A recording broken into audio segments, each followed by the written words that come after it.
Halo, selamat siang semuanya. Selamat bergabung. Ya, selamat siang. Selamat bergabung ke acara Culture Connects Us Online Festival. Ini adalah festival online British Council di bidang seni, pendidikan, budaya yang digunakan untuk saling berinteraksi dan berkreasi bersama. Pada hari ini kami akan memulai sesi diskusi riset musik. Perkenalkan, saya Camelia Harahap dari British Council. Dan saya akan kembalikan ke Mas Nuran Wibisono sebagai moderatornya untuk memperkenalkan para panelis dan pembicara lainnya. Terima kasih Mbak Kemi. Selamat siang teman-teman. Ini semoga tidak ngantuk. Ini soalnya jam-jam rawan ngantuk dan lapar. Tapi ini semoga diskusinya bakal berjalan dengan menarik karena temanya juga sangat menarik, yaitu pemetaan ekologi sektor musik di Indonesia. Siang ini sudah ada 5 pembicara yang nanti kita akan diskusi tentang apa saja yang sekiranya perlu dilakukan di Indonesia dan apa-apa temuannya IDAR selama meneliti ekologi sektor musik ini. Jadi pembicara pertama ada Ida Resmadi yang kesehariannya dikenal sebagai dosen di Universitas Telkom. Dia juga dikenal sebagai penulis buku terbarunya Jurnalisme Musik terbit 2018 dan menuai sambutan hangat. Tahun lalu IDAR mendapatkan hibah dari British Council. Hasilnya akan kita diskusikan siang ini. Lalu pembicara kedua ada Mas Hafiz Bumai. Siang Mas Hafiz. Siang Mas Nuran. Beliau adalah peneliti dari Koalisi Seni, bergabung sejak 2014 ya Mas ya. Jadi Koalisi Seni itu organisasi payung yang menaungi komunitas seni di Indonesia. Mas Hafiz sebagai seorang peneliti di bidang hukum banyak melakukan advokasi kebijakan, termasuk mengawal penyusunan undang-undang pemajuan kebudayaan, pembentukan dana abadi kesenian juga yang kemarin ramai dibicarakan, undang-undang permusikan, RUU permusikan. Lalu pembicara ketiga ada Mbak Nadia Justina. Siang Mbak Nadia. Mbak Nadia adalah pendiri Amity Asia Agency, perusahaan booking yang mewakili banyak sekali talent di dunia hiburan di Indonesia. Beberapa nama yang mereka wakili antara lain ada Coil, Superman is Dead, Stars and Rabbit, Sandi Sondoro, juga Web Genius. Lalu ada Mbak Camelia Harahap alias Mbak Kemi yang tadi sudah membuka acara. Siang Mbak Kemi. Dia adalah Head of Arts and Creative Industries di British Council Indonesia. Salah satu program yang dihasilkan oleh teman-teman di British Council yang salah satu yang sangat populer adalah Festival UP Indonesia yang berjalan 3 tahun ya Mbak Kemi ya, dari 2016 sampai 2018. Iya betul. Lalu yang nama yang sudah tidak asing lagi, Mas Wendy Putranto, yang akrab dipanggil Mas Wensraub. Selain pendiri Brainwash Management dan manajer Seringai, sejak setahun terakhir Mas Wendy dikenal sebagai salah satu pendiri dan sekarang menjabat sebagai direktur program M-Block Space. Ini ekosistem kreatif di selatan Jakarta yang menjadi titik panas kreatif sejak setahun terakhir di Jakarta. Dan rencananya akan ada replikasi serupa M-Block di banyak kota ya Mas Wens ya. Amin. Jadi kalau melihat rundown acaranya, yang pertama akan menyampaikan pemaparan adalah IDAR. Dia akan memaparkan hasil temuannya di 3 kota ya, Dar ya? Oke, 3 kota. Halo? Ya, jadi udah nanti mulai aja, IDAR. Oke, sikat Dar. IDAR akan memaparkan hasil temuannya melalui slide presentasinya. Dan silakan Dar. Oke, terima kasih Nuran. Selamat siang semuanya. Terima kasih udah join juga di diskusi. Tadinya ini sedikit ini tadinya kan peluncuran ini mau offline waktu itu sebelumnya, cuman ternyata terganjal ya buat teman-teman semua. Jadi akhirnya kita migrasi untuk diskusi ini ke diskusi online gitu, dan akhirnya agak mundur, harusnya kita selenggarain Maret. Waktu itu kita udah sepakat, tapi terima kasih teman-teman buat Mas Wendy, Nuran, Hafiz, dan Nadia juga udah mau tetap gabung di diskusi online. Oke, saya sedikit akan share aja dulu hasil bikin PPT sederhana. Kira-kira udah kelihatan teman-teman, kelihatan? Ya, kelihatan. Kelihatan, oke, aman. Jadi sebetulnya di sini kan ada pemetaan ekologi sektor musik Indonesia. Saya akan jelasin dulu sebetulnya kebetulan beberapa temuan ini menurut saya ada beberapa insight yang ingin saya bagilah buat teman-teman semua, diskusi riset tentang pemetaan ekologi sektor musik Indonesia. Mungkin biar ini saya percepat dulu. Jadi buat Nah ini ya untuk latar belakangnya kemarin juga ada banyak yang nanya gitu kenapa jadi meskipun ini ekologi sektor musik judulnya tapi sebetulnya lebih difokuskan di musik independen secara lebih spesifik kebetulan karena memang brief dari pihak British Council-nya kemarin juga kan ada yang bertanya alasan pemilihan Bandung, Jakarta dan Bali terutama Bali misalkan menurut saya sih ya representatif karena merepresentasikan fenomena musik independen saat ini gitu ya tidak terlepas dari perkembangan di kota-kota lainnya memang cukup signifikan ya dalam ya tahun-tahun terakhir lah Malang, Yogyakarta bahkan daerah-daerah di Sumatera itu sekarang itu sudah mulai cukup kasar apalagi sekarang sudah mulai bergeliat tapi saya pikir untuk studi kasus kali ini kita terutama saya dan pihak British Council hanya memfokuskan di Bandung, Jakarta dan Bali. Nah kemudian yang difokuskan memang kalau ngomongin tentang ekosistem kebetulan dari hasilnya diskusi dan brief juga kita tidak terlalu fokus di industri ya maksudnya tidak terlalu banget di model bisnis misalkan atau penerapan industri antisipasi digital dan sebagainya tapi lebih kepada aktor sih lebih kepada bagaimana sih aktor-aktor si komunitas itu punya peran dalam ekosistem aja itu aja sih aktor sini kita lihat dari 3 ada komunitas industri pemerintah dan juga aspek-aspek yang terkait. Jadi benar-benar saya melihatnya sih multi stakeholder aja sih dari kebijakan, juga dari artistik, industri pendukung pendanaan hingga terutama yang paling penting karena ini dikeluhkan semua kota jelas adalah masalah venue musik dan infrastruktur. Mungkin teman-teman yang di musik sudah paham lah ya. Mungkin nanti Mas Wendy bisa cerita lah apakah ada inovasi terbaru, ada skema-skema yang bisa terutama buat teman-teman mungkin di luar Jakarta ya yang bisa direplikasi atau diadaptasi model venue musik infrastruktur yang ideal untuk teman-teman si komunitas musik terutama independen. Nah hasil akhir ini tentu saja memang nggak bertujuan untuk menyelesaikan masalah ini hanya sedikit sesuai judulnya namanya juga pemetaan menganalisa berbagai problem melihat berbagai gap yang ada kesenjangan-kesenjangan yang ada dari industri pendanaan dari industri kebijakan dan sebagainya terutama yang bisa diimplementasikan terhadap ekosistem musik Indonesia ke depannya. Oke, untuk metodologi ini ya namanya riset lah soal metodologi. Jadi sebetulnya ya metode penelitiannya sesuai brief itu adalah kualitatif, jadi waktunya cukup tight sih untuk 3 kota itu dari Bandung, Jakarta, Bali. Waktunya itu hanya 3 bulan kalau tidak salah dari Oktober, November, Desember. Jadi cukup ya untungnya kemudian bantu karena ya saya banyak di Bandung lah setidaknya Bandung Jakarta agak mulai paham isunya lah beda kalau Bali memang betul-betul menarik karena pertama kali ternyata ekosistem Bali justru seru juga gitu karena memang baru pertama kali gitu jadi agak sedikit terbantu karena Bandung dan Jakarta setidaknya saya sudah mulai ada gambaran sebelum riset ini dimulai. Kemudian ada wawancara tadi multi stakeholder tadi ya jumlahnya itu termasuk sekitar 31 orang narasumber termasuk data-data ini juga dari konferensi-konferensi termasuk kebetulan di KAMI 2019 KAMI 2018 ya terima kasih juga buat Mas Hafez kemudian di festival-festival The Other Festival Archipelago Synchronize dan sebagainya. Terakhir juga literatur terutama aturan kebijakan terkait musik.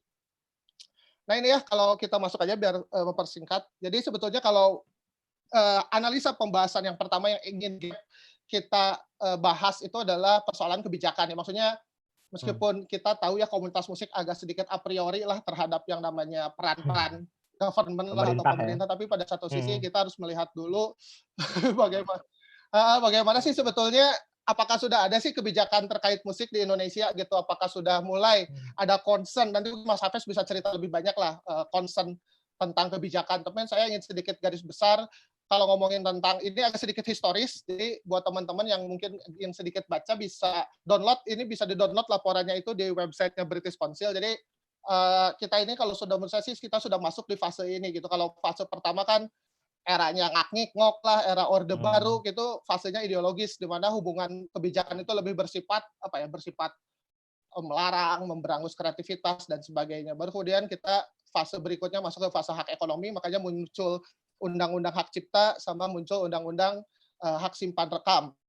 Nah, sebetulnya pas kita mulai masuk fase ketiga, di mana sudah mulai ada kesadaran atau concern dari pelaku ekosistem untuk memperbaiki tata kelola. Ya, mulai munculnya dari Backcraft, mulai munculnya konferensi musik, mulai muncul juga, terutama yang saya sorotnya adalah muncul dua kebijakan aturan perundang-undangan, yaitu tadi mungkin Safes bisa cerita pemajuan kebudayaan dan undang-undang ekonomi kreatif. Kira-kira apa sih yang bisa dimanfaatkan oleh teman-teman komunitas musik dengan hadirnya undang-undang ini gitu.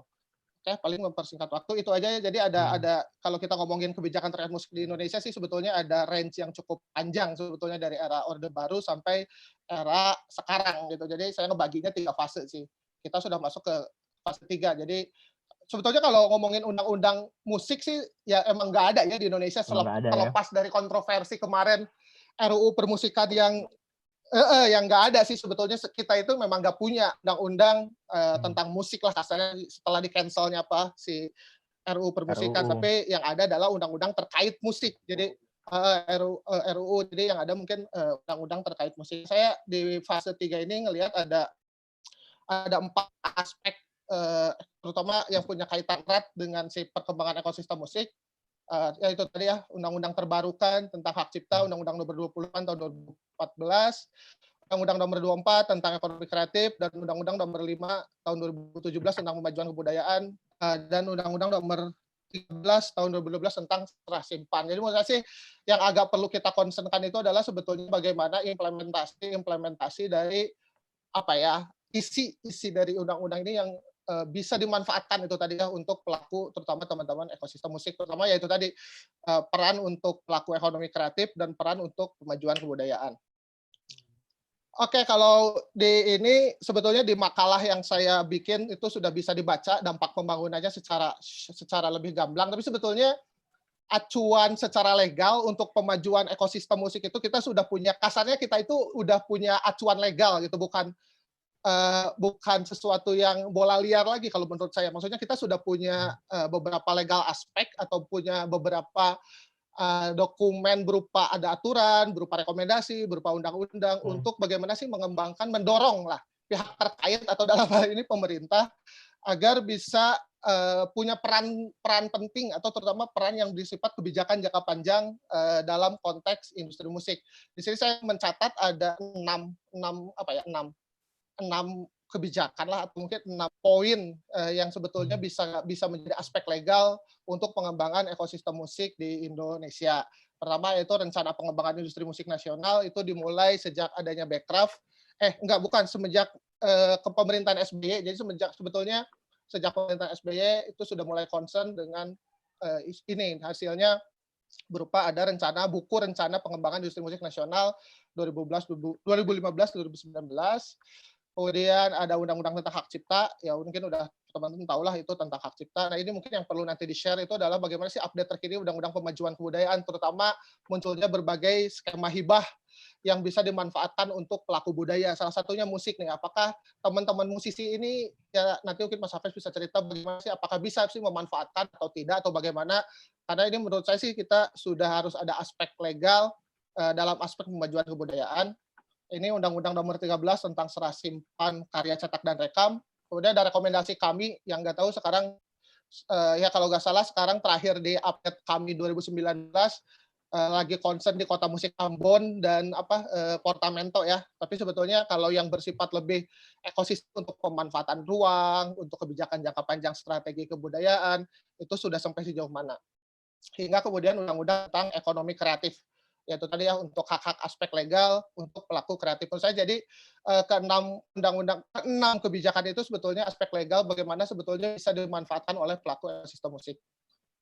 Persoalannya, nah ini ya, jadi ketika saya observasi di ketiga kota memang sudah hampir jelas ya dalam konteks kebijakan itu memang hampir tidak pernah melibatkan musisi, bahkan dalam aspek skala kebijakan kota itu rata-rata pemerintah itu hanya bersifatnya permit aja, izin aja gitu. Jadi nggak ada implementasi strategi kebijakan yang bisa dimanfaatkan untuk pengembangan ekosistem musik gitu. Jadi jelas tidak bersifat dua arah.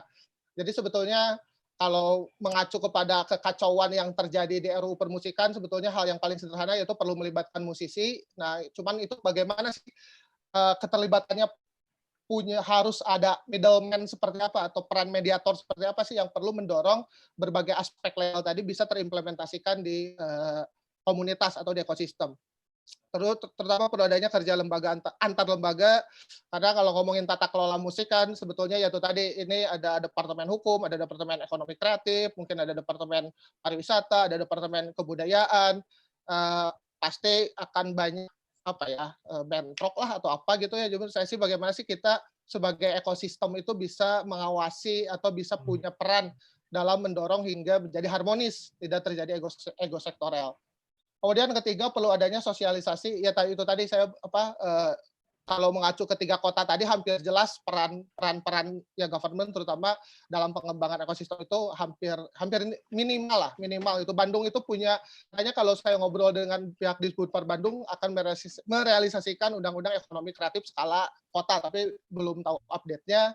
Jadi tapi ada misalkan ada muncul Dewan Kesenian Kota Bandung itu adalah implementasi dari Undang-Undang Pemajuan Kebudayaan, cuman belum bisa bergerak lebih luas lah karena ada berbagai tadi hambatan-hambatan. Jadi sebetulnya perlunya juga adanya sosialisasi dan implementasi. Itu jadi kalau soal kebijakan sih sebetulnya sederhana. Jadi kita sudah punya payung hukum dalam pengembangan meskipun bukan tentang musik ya, bukan tentang musik tapi terkait musik.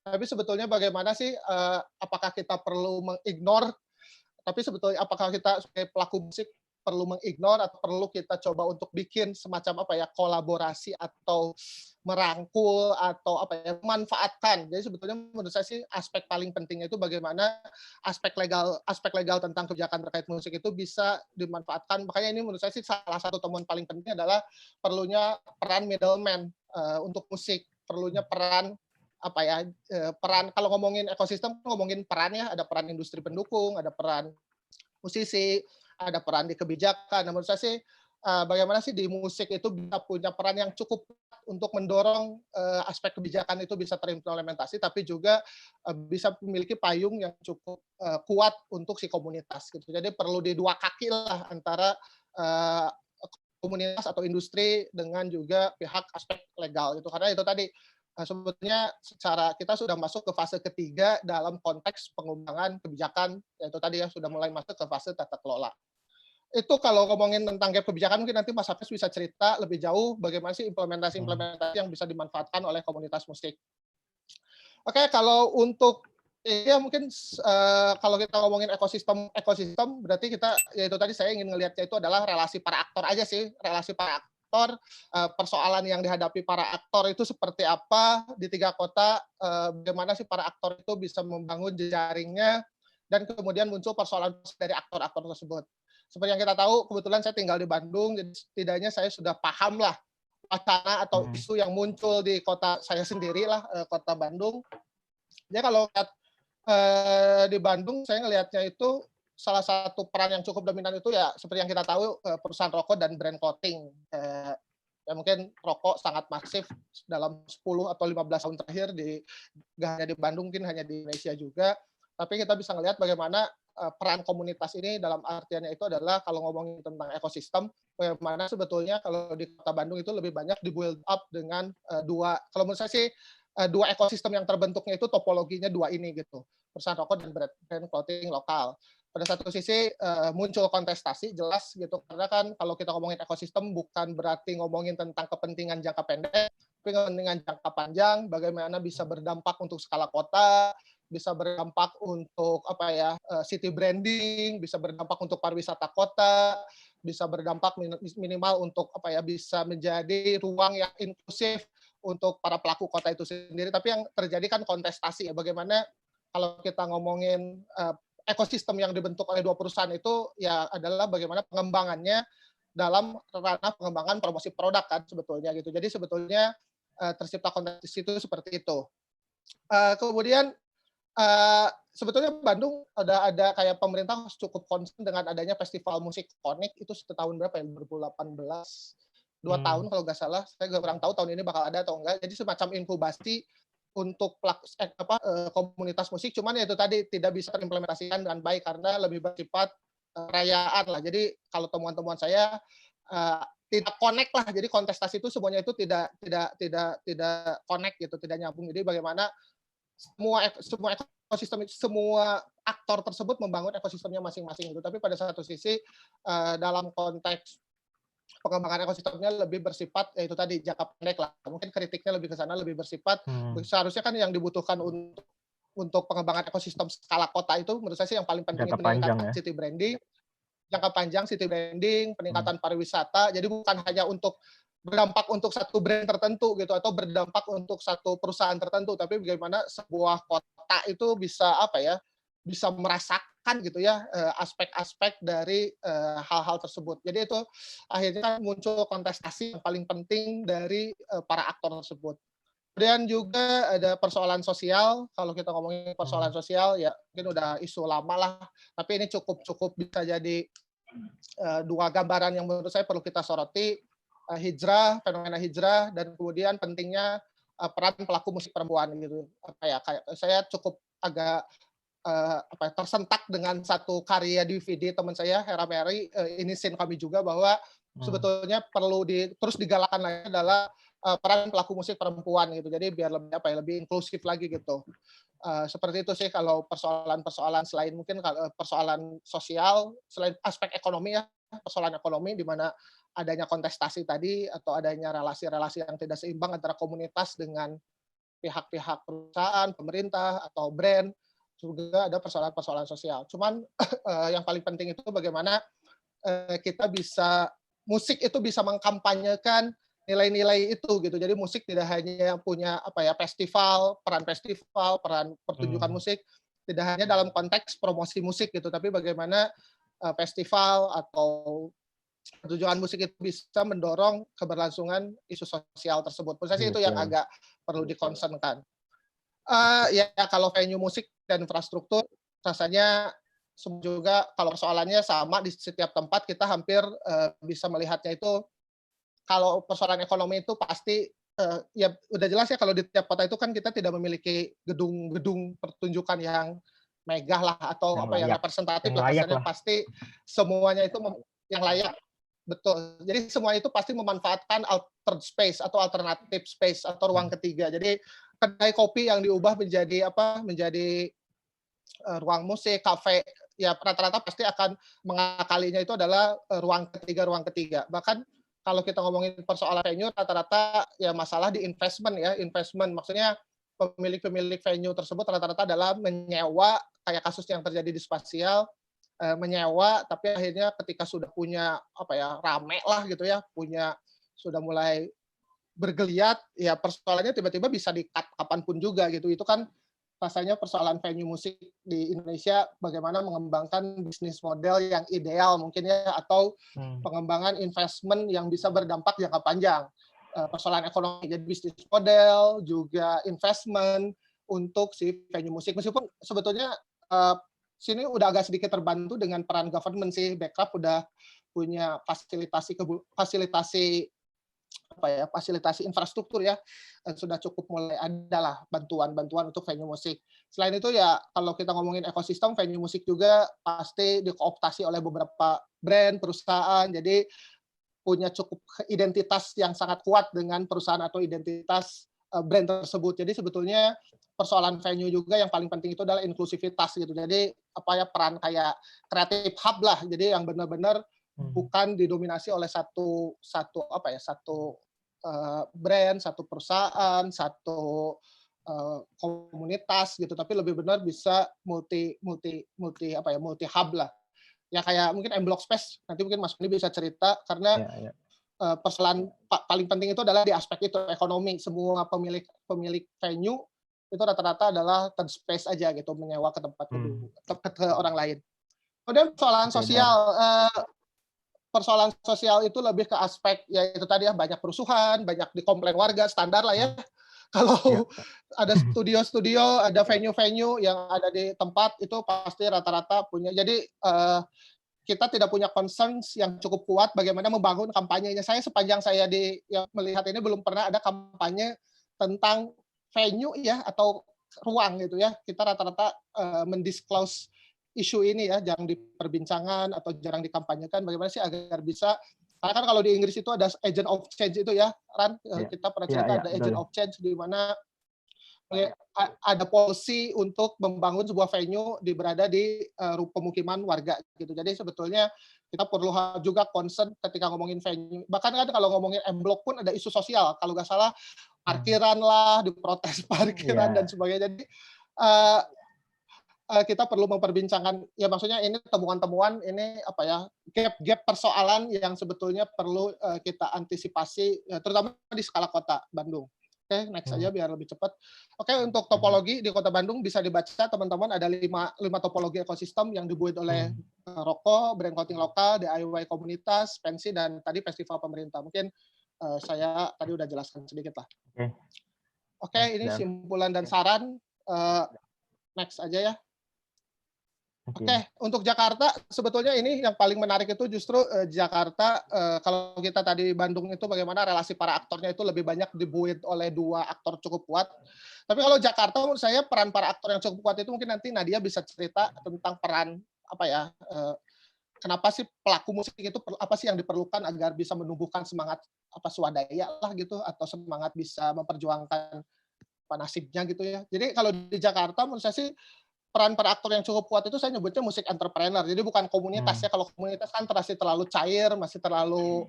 Tapi kalau musik entrepreneur itu ya dia pelaku musik yang sudah mulai berinvestasi jangka panjang. Jadi bukan lagi jangka pendek, jangka panjang untuk pengembangan ekosistem. Dia membangun, ada bikin media lah, bikin booking agent, dia bikin label rekaman, dia bikin kolektif musik, dia bikin festival, bahkan termasuk investasi-investasi baru di ruang kreatif ya, kayak Kios Sojo Chaos dan M-Block Space. Jadi sebenarnya yang mendorong itu adalah bagaimana menghasilkan musik entrepreneur.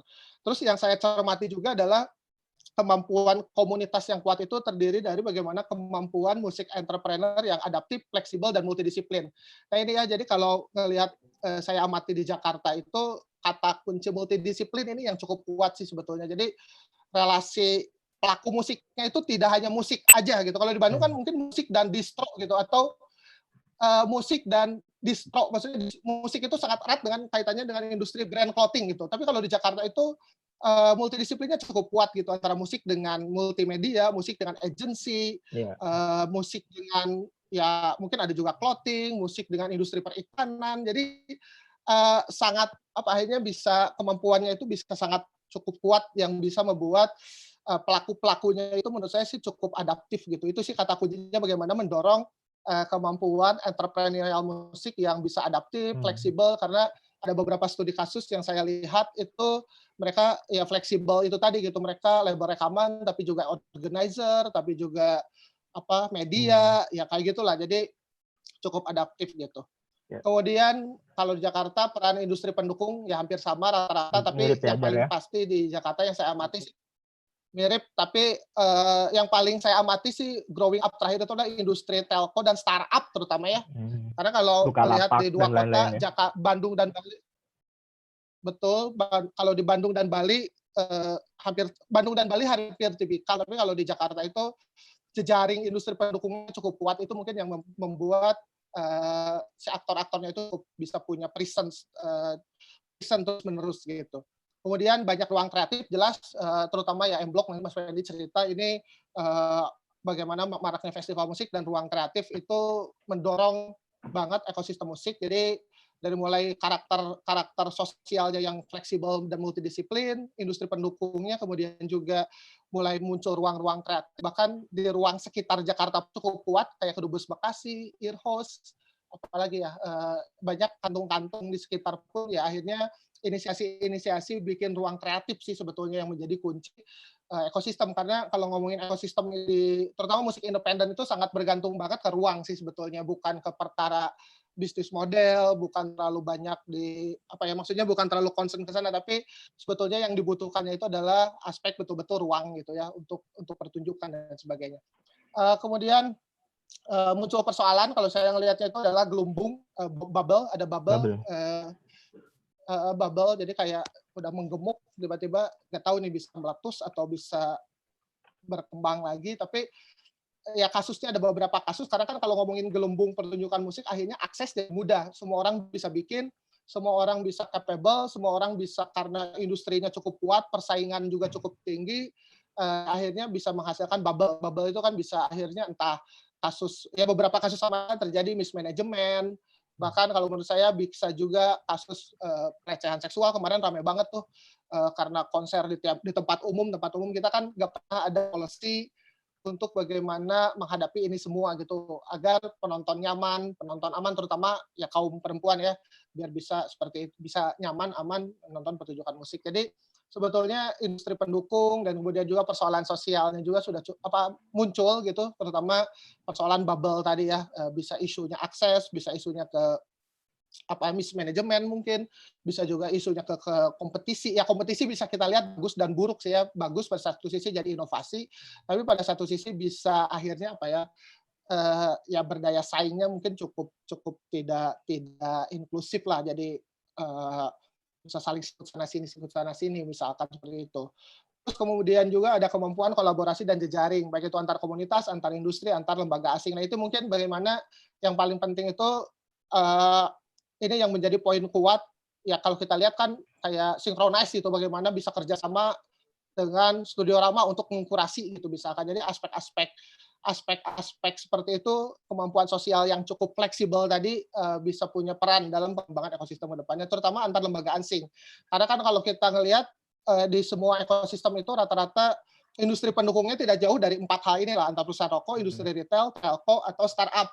Nah, sebetulnya kan kita butuh, agar kita punya kekuatan lagi kan perlu jejaring lebih luas lagi. Menurut saya sih yang bisa kita manfaatkan itu bagaimana antar lembaga asing, terutama di teman-teman yang mungkin di luar Jakarta ya, di Bandung atau di Bali, apakah sangat memungkinkan untuk membangun seperti ini gitu. Karena nanti mungkin Mbak Kemi bisa cerita agar si aktor-aktornya itu bisa punya peran cukup kuat dan sebagainya.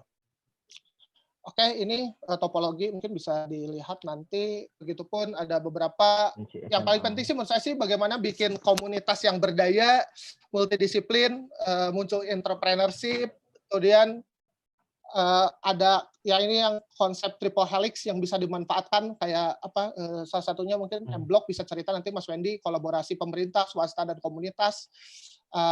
Itu bisa dimanfaatkan, kemudian muncul juga campaign-campaign untuk venue dan komunitas gitu, karena isu tentang venue, komunitas, isu sosial itu hampir menurut saya ya kemarin aja kan ramai aja tuh pas kasusnya yang pelecehan seksual tuh, sampai bikin SOS itu kan menurut saya sih satu kebaruan yang menarik gitu ya, tapi perlu kita jangka panjang bagaimana sih agar kita, ya menurut saya sih ekosistem ini tidak hanya memandang dari sisi industri atau pelaku, tapi kita harus mandang juga dari sisi penonton gitu. Jadi bagaimana sih ekosistem itu harus berdampak gak hanya di industri, tapi penontonnya aman nyaman. Kita butuh satu rekomendasi atau policy mungkin ya, nggak tahu, atau untuk pertunjukan musik mungkin nanti Nadia bisa cerita. Tapi yang padanya adalah yaitu tadi bahaya dari lumbung pertunjukan musik kan akan adanya takutnya adanya isu-isu sosial seperti itu. Nah ini yang paling menarik sebetulnya di Bali sih. Bali itu kalau ngomongin ekosistem itu kayak ada 2 gitu di Bali itu. Pertama itu ada dipengaruhinya itu sosiokultur, atau lebih dekatnya itu adalah bahasa. Jadi ada musik Bali-Bali dan musik Balinesia. Kalau Bali-Bali itu musik pop Bali lah berbahasa Bali. Kalau kebaliknya Balinesia itu musik pop berbahasa atau musik Bali berbahasa Indonesia lah, ya kayak kasusnya Superman is Dead, Navikula, apalagi ya No Stress, mungkin itu masuknya ke Balinesia. Cuman yang saya akan concernkan di sini adalah bagaimana si Balinesia gitu, karena kalau musik independen itu, terutama musik independen ya, musik independen itu sangat kuatnya itu perannya itu di Balinesia gitu, ekosistem Balinesia. Karena kalau musik Bali gila di Bali itu luar biasa, itu apa ya kasarnya, kuat banget itu kayaknya, kayak bahkan dangdut aja kalah dengan Bali-Bali gitu. Jadi Bali-Bali itu udah masif banget, jadi kayak musik yang memang betul kuat dan raja di negeri Bali sendiri gitu. Jadi pengaruhnya sangat kuat banget, kayak band Lolot, Harmonia itu bahkan di Balinya sendiri sebulan bisa 30 kali manggung. Jadi luar biasa banget. Itu sama Makanya yang kayak agak saya concernkan itu adalah Balinesia, karena kan bagaimana sih Bali kayak aparat. itu sama kayak dangdut koplo di Jawa Timur gitu kali ya. Jadi tuan rumah di kampung Iya, halaman mungkin gitu. jadi kalau dangdut mungkin kalau ya betul, kalau dangdut mungkin kan sedikit agak general ya, kalau kita tarik ke Jawa itu kan Iya, ada iya, banyak gitu ya. Bali-Bali itu memang ya Bali dan sekitarnya lah di Bali dan apa Lampung itu kan nggak salah. Tapi yang paling kuat itu adalah justru di Bali gitu. Jadi kayak kuat banget pengaruh itu sebetulnya kayak musik pop aja sih sebetulnya. Pop Jadi bukan Bali ya. musik tradisional tapi lebih pop Bali aja. Nah, makanya peran pentingnya itu Balinesia. Nah, kalau ngomongin aktor di Balinesia itu hampir sama seperti halnya di Bandung, yang cukup kuat itu adalah clothing justru, bahwa relasi aktor yang paling kuat jadi hampir semua kita ngelihat bahwa peran-peran di luar perusahaan itu hampir nggak ada. Pemerintah terutama, maksudnya lebih banyak itu ya peran brand clothing lokal, terutama di musik Balinesia gitu.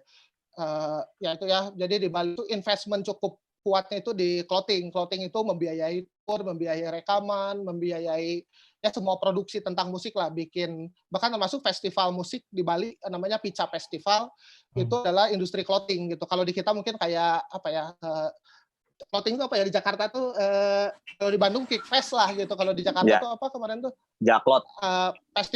Festival clothing. Jaklot betul, kayak Jaklot. Ya, Jaklot. Jadi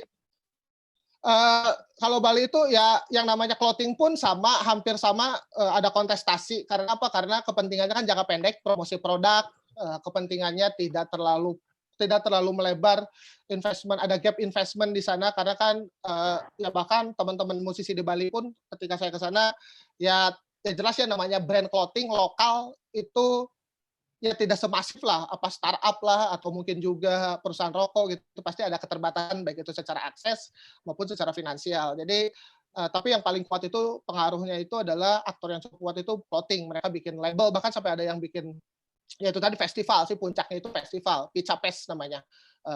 Pacific Island Clothing Association. Jadi asosiasi di Bali yang bikin festival musik gitu. Kemudian kalau kita ngelihat Bali, justru yang paling kuat itu kalau tadi aspek ekonominya, modal ekonominya itu adalah di clothing. Kalau di Bali itu ya itu tadi saya sih ngelihatnya Bali itu ngelihat pola ekosistem Bali itu setelah reklamasi sama sebelum reklamasi.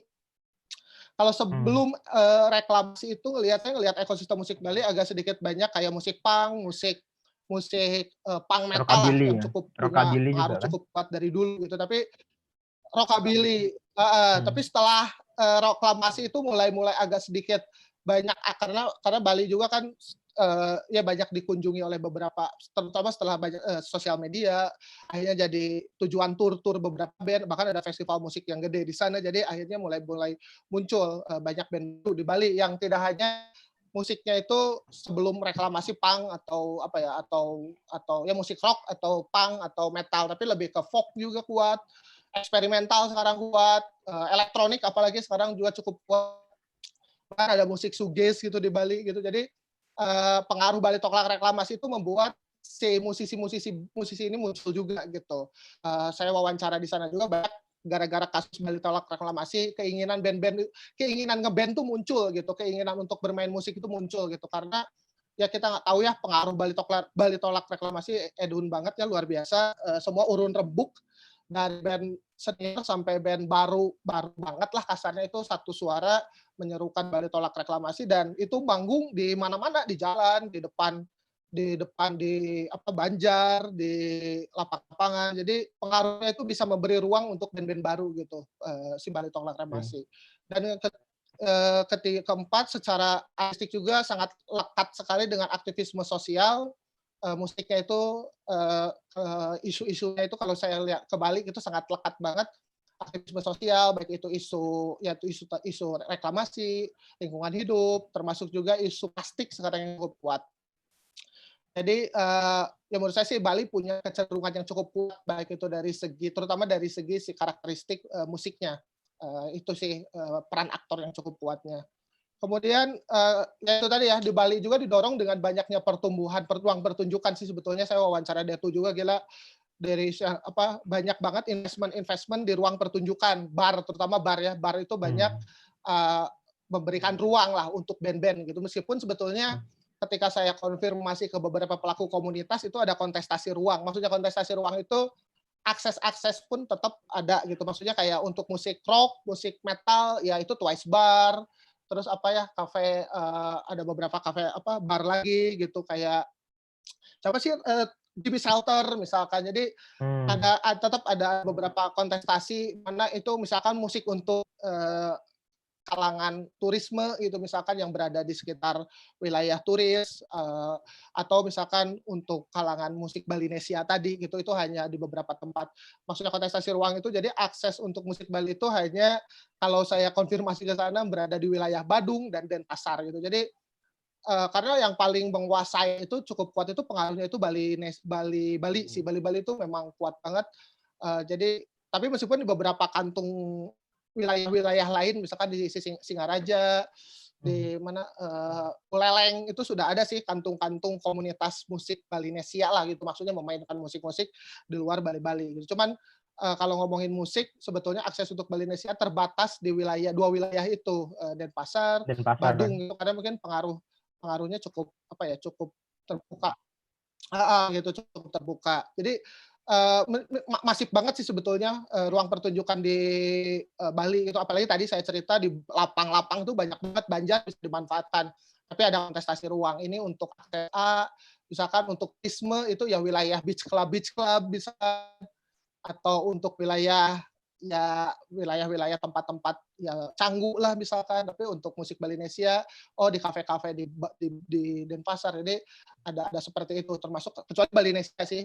Bali itu udah hajatan pun termasuk itu Bali gitu. Bali ya. Syukuran hajatan. Jadi benar-benar masif banget seperti itu sih. Namun ketika saya konfirmasi persoalan di Bali itu hampir sama dengan fenomena di Bandung. Musik entrepreneur dan terutama manajemen musik ya, itu mungkin persoalan paling penting karena ya itu tadi lebih kuatnya itu aktor pendukungnya itu di ekosistem ini adalah brand clothing sama ya perusahaan rokok terutama Honda. Kalau di Bali itu yang cukup punya pengaruh itu entah kenapa perusahaan Honda, saya juga agak ngerti apakah konsumsi penjualannya atau apa, tapi diakui oleh komunitas justru perusahaan otomotif, mereka nyebutnya yang mungkin spesifik Honda atau otomotif itu punya peran yang cukup penting ekosistem musik. Jadi itu ya, jadi kalau ngomongin peran para aktor, pendukung, peran ruang mungkin ya semua itu mengakali dengan caranya masing-masing seperti itu sih. Oke, ini topologi ekosistem musik di Bali, ada Balinesia, clothing tadi, komunitas dan sebagainya.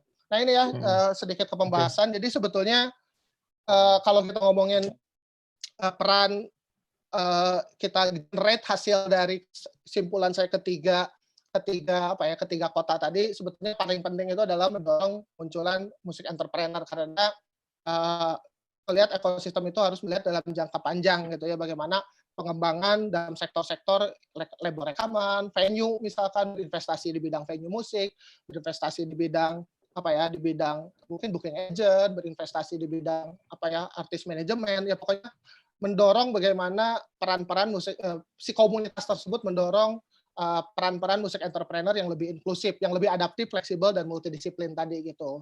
Bisa kerjasama dengan booking agent, industri periklanan, bisa bekerja sama dengan industri multimedia, pokoknya yang lebih bersifat adaptif. Jadi bukan hanya ngelihat musik sebagai musik gitu, jualan musik gitu, maksudnya musik aja gitu. Sementara kan kalau kita ngelihat dari kacamata 3 kota tadi hampir semuanya sepakat industri pendukung, industri pendanaannya itu ada relasi kuasa gitu. Maksudnya perannya itu lebih ke perpanjangan tangan, perpanjangan industri, jadi bukan bersifat yang adaptif tadi atau multidisiplin tadi. Itu sih kalau yang terutama agar memunculkan tumbuhnya difusi inovasi gitu. Jadi kebaruan-kebaruan di ranah festival musik, pertunjukan musik, di bisnis model, misalkan. Karena menurut saya sih selama ini di kota-kota, terutama yang maksudnya di luar Jakarta lah, Bandung dan Bali, itu prinsip-prinsip jaringnya mungkin yang agak sedikit itu lebih banyaknya itu bagaimana aktor yang cukup kuat itu lebih banyak ditemui itu di perusahaan dan rokok dan brand clothing lokal gitu. Itu mungkin yang menurut saya sih bagaimana sih agar mendorong si gap investment tadi cukup kuat, bisa ke jejaring dan kolaborasi atau co-kreasi lebih luas lagi. Karena itu tadi kalau kita ngomongin di ekosistem, bahkan termasuk di Jakarta ya ada persoalan relasi juga ya, power relationship, di mana yang muncul akses itu ya yang itu aja. Misalkan bagaimana sih mendorong M-Block bisa mendorong misalkan peran-peran musisi-musisi baru, misalkan sebetulnya kan harus muncul juga sih peran-peran seperti itu, pendukung seperti itu. Oke, kalau industri pendukung rasanya hanya 3 ini. Kalau di ekosistem musik, rokok, brand clothing lokal, industri startup. Makanya perlu ada akses ke industri pendukung lebih luas lagi, lembaga asing. Nah, makanya nanti apakah bisa ada skema hibah? Karena kan kalau pasti semua ekosistem musik, saya yakin di Indonesia itu sangat a priori tadi ya ke hal-hal seperti ini. Tapi sebetulnya ya itu tadi kalau kita ngomongin aspek kebijakan, kita sudah punya aspek legalnya sih sebetulnya untuk dimanfaatkan. Musik ya, lebih konteksnya budaya atau ekonomi kreatif. Tapi apakah musik hanya akan terus kawin dengan beberapa perusahaan-perusahaan di luar ini, perusahaan-perusahaan ini aja gitu. Jadi menurut saya sih kita perlu memanfaatkan di luar perusahaan-perusahaan atau industri pendukung yang ada, tapi bisa mengaspek ke kanan kiri gitu, lembaga asing, mungkin juga dari perwalian kebudayaan atau apa. Nanti Mas Hafiz mungkin cerita sebetulnya bagaimana sih ya itu tadi ekosistem musik ini bisa memanfaatkan hal itu. Oke, nah ini kalau untuk venue musik selama ini hampir semuanya itu saya yakin memanfaatkan ruang ketiga atau ruang alternatif, semua mengakali dari bekas pasar diubah jadi venue, kedai kopi jadi venue, hampir semuanya juga adalah pemanfaatan ruang ketiga ini menjadi salah satu model ideal atau model yang ada untuk sustainability dari venue-venue musik, karena hampir di tingkat di beberapa kota itu ada salah akses ke venue dan infrastruktur ada yang keterbatasan. Kayak kalau di Bandung sih mungkin yang sangat terasa. Itu hampir semuanya itu memanfaatkan ruang ketiga karena akses-akses aset-aset milik pemerintah misalkan itu tidak terlalu banyak diakses lah oleh pelaku komunitas.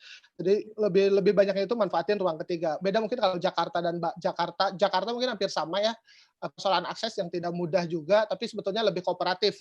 Begitupun di Bali. Kalau Bali sih lebih mudah dan lebih kooperatif karena lapang-lapang milik pemerintah juga sering dipakai untuk pergelaran gitu. Bahkan Pizza Fest juga aksesnya itu didorong oleh pihak si government. Cuman ya itu tadi kebijakannya itu cuman gitu doang gitu, kayak pemberian akses gitu. Sementara sistem ini harus mendorong yaitu tadi dengan aspek legal yang tadi menurut saya sih bisa dimanfaatkan lebih jauh. Ada persoalan ekonomi dan sosial ya tadi ya, bisnis model, inovasi. Makanya sih yang agak menarik itu kan nanti Mas Wendy triple helix, bisa nggak ini mana gitu persoalan yang bisa diinovasikan buat teman-teman pengelola venue musik agar punya punya peran cukup kuat, karena kan selama ini persoalan venue musik itu ya persoalan ekonomi itu lebih banyak aset pribadi ya atau aset investment sendiri gitu. Jadi kira-kira apakah ada dukungan-dukungan dari pihak asing misalkan? Karena menurut saya sih, setahu saya ada beberapa untuk British Council sendiri ada isu terhadap punk ya, space, atau beberapa mungkin hibah-hibah atau apapun terhadap persoalan space tadi, atau termasuk juga bantuan-bantuan backcraft. Tapi kita tahu setelah jadi Kemenparekraf itu apakah bantuan fasilitasi infrastruktur itu ada atau enggak. Itu persoalan ekonomi, persoalan sosial jelas ya, banyak bersinggungan dengan aspek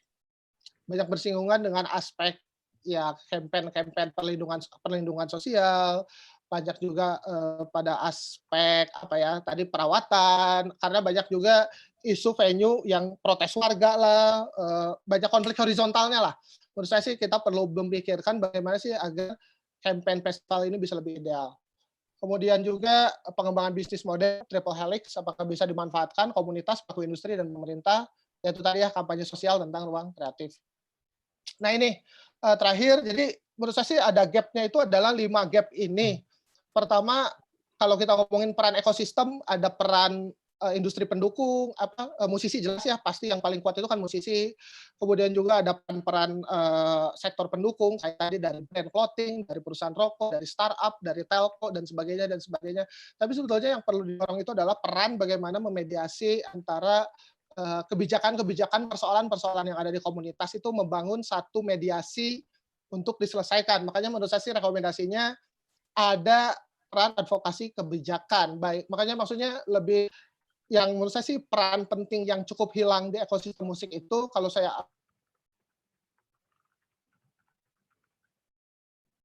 Idar, tampaknya video Idar hilang. Dar, Idar.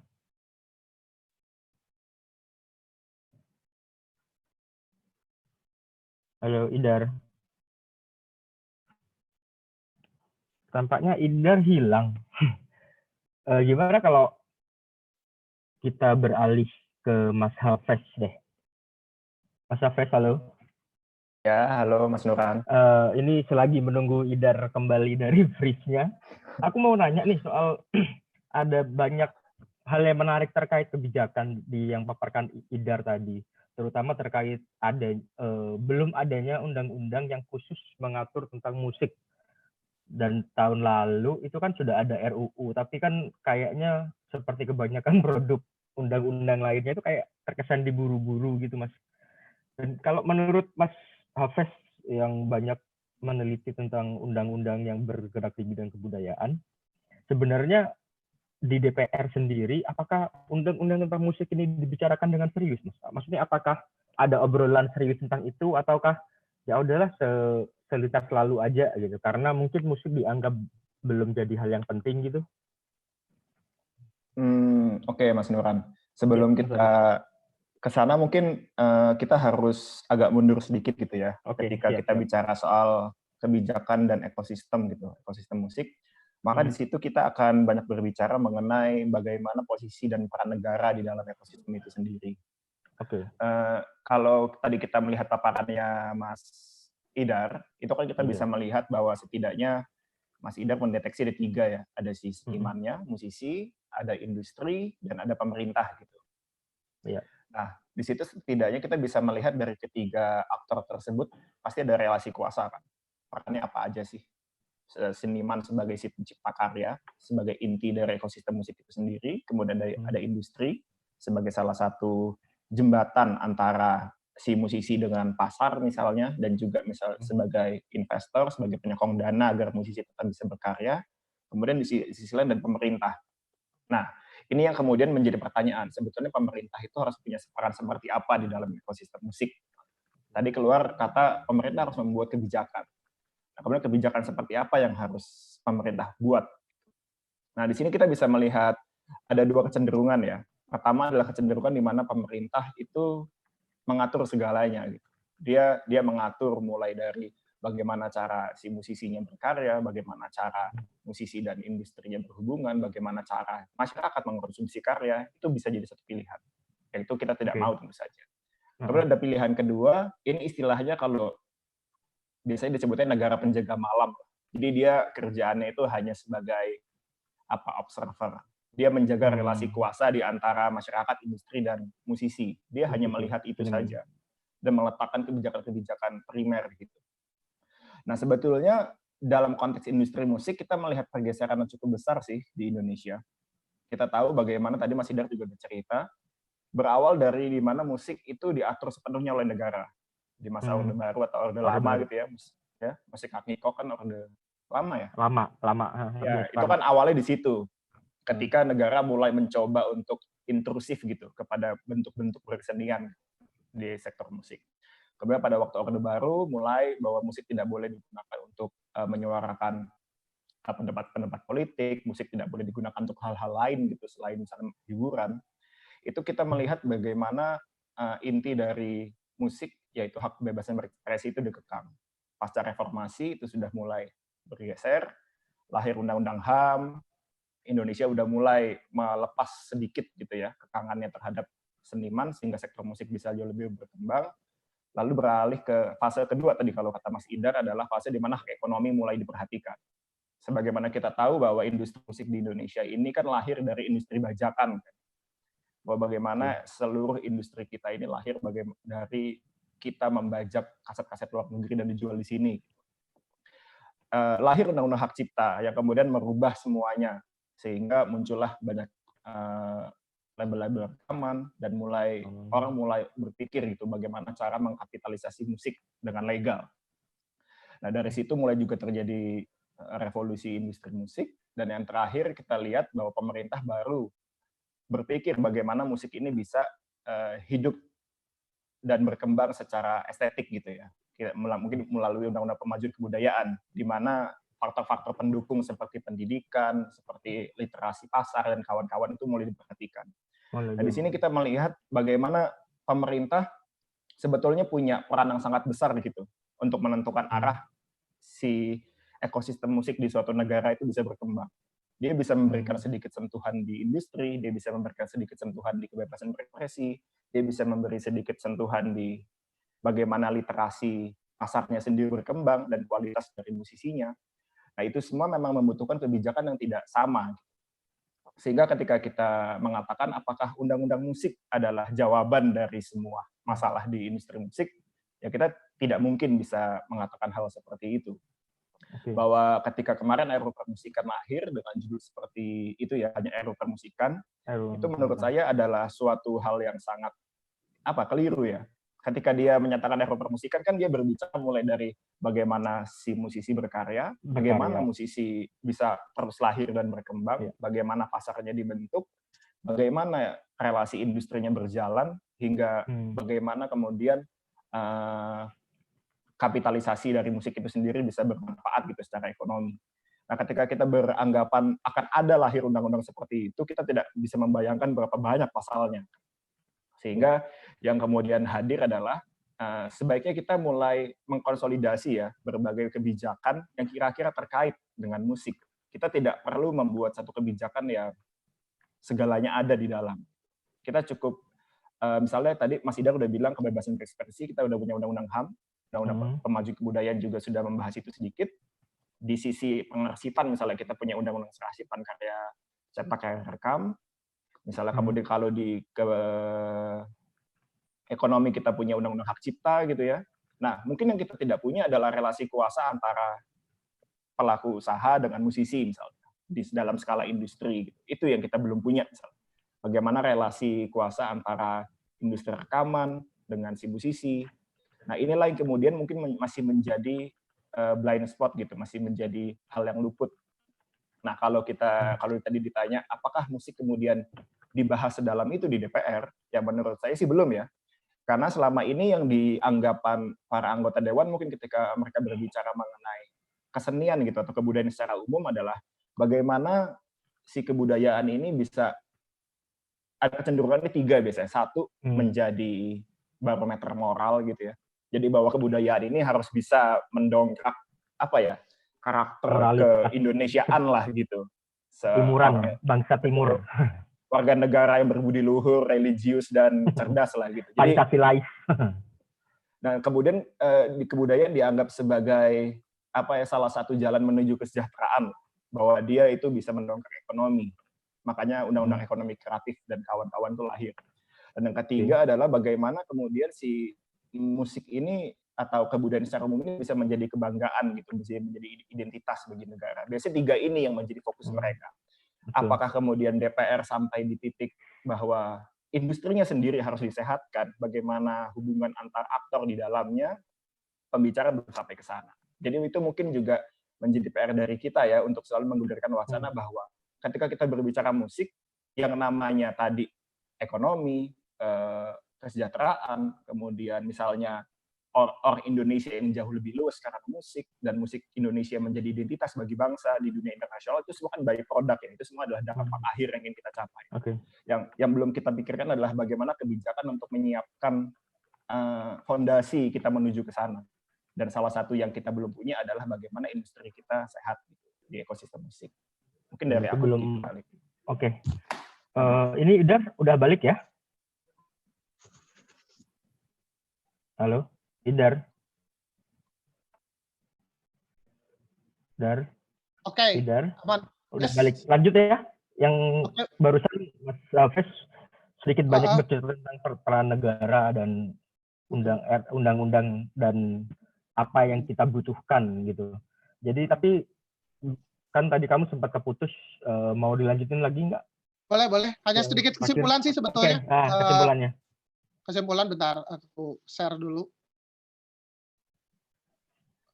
Nah ini ya, tadi sebenarnya sepakat dengan Mas Hafez. Jadi sebetulnya kalau ngomongin tentang peran para aktor sebetulnya yang paling penting itu adalah aktor itu tadi ya, mendorong antara kaki tangan, bukan kaki tangan ya, maksudnya jadi kaki tangan antara bagaimana mendorong implementasi semua gitu, baik itu bisa ke government, bisa ke komunitas, hingga juga bisa ke industri. Misalnya sih makanya di sini sebetulnya peran musik think tank. Maksudnya musik think tank itu kita bisa lihat ini sebagai sebuah peran aktor dalam memikirkan musik sehingga bisa berdampak jangka panjang. Karena kalau ngomongin, kita sepakat bahwa ketika karena kan di laporan juga ada sedikit observasi dengan temuan-temuan di Inggris gitu kan, peran industri pendukung pendanaan. Kalau di Inggris kan pendanaannya itu sudah sangat inovatif sampai ke industri lotre.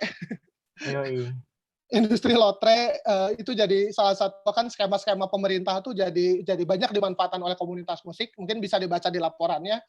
Tapi ya itu tadi yang paling penting itu adalah peran musik think tank yang hilang gitu. Terutama yang benar-benar ya nggak tahu ini sifatnya saya juga mungkin nanti kita coba florkan ke teman-teman, apakah asosiasi, apakah forum, apakah fokus grup ataukah yayasan, entah apa koperasi, apapun itu, yang paling penting adalah peran mediasi yang benar-benar bisa punya kaki tangan ke berbagai stakeholder gitu. Makanya saya sih ketika KNTL pas isu RUU itu KNTL itu kan kuat banget tuh menjadi musik think tank tuh. Bahkan bisa sangat powerful gitu, bisa menggugurkan RUU permusikan. Hebat nih Mas Wendy, hebat. Jadi bisa, menurut saya sih sempat kepikiran kenapa nggak KNTL tuh dipertahankan dan kemudian akhirnya dia menjadi musik think tank untuk bisa mengakomodasi kebutuhan musik. Tapi yang nggak tahu ya, karena kan dulu bersifat accidental ya, maksudnya lebih bersifat ada saat merespon sebuah isu. Gitu. Cuman kalau menurut saya sih tetap ketika kita di ekosistem gap yang tadi, karena kan kalau saya perhatikan tadi di 3 kota, baik itu dari segala, kita udah punya payung legalnya nih. Tadi Mas Hafez juga cerita udah ada payung legalnya, sebetulnya nggak perlu RUU permusikan karena payung legalnya semua udah ada. Dari ekonomi kreatif, dari kemajuan kebudayaan, dari hak cipta, dari simpan rekam, bahkan dari rekomendasi kami, bahkan hingga ke rencana pengembangan nasional di era SBY, bahkan era Jokowi gitu kan, udah ada. Cuman kan bagaimana mendorong itu semua kan perlu advokasi. Ya maksudnya ini kan ranah-ranah yang memang a priori tadi, nggak tahu ini kita perlu, menurut saya sih perlu ada peran. Karena kan kalau ngomongin aktor, kita perlu agar mendorong si ekosistem ini lebih kuat lagi, perlu merangkul banyak aktor gitu. Aktor baik itu dari sisi government, baik itu sisi dari luar, baik itu pemerintah asing atau skema hibah dan sebagainya. Oke, itu untuk yang pertama. Jadi menurut saya harus ada sih peran seperti itu ya, think tank, asosiasi, apa ya nggak tahu, mungkin asosiasi serikat gitu nggak sih, Dar?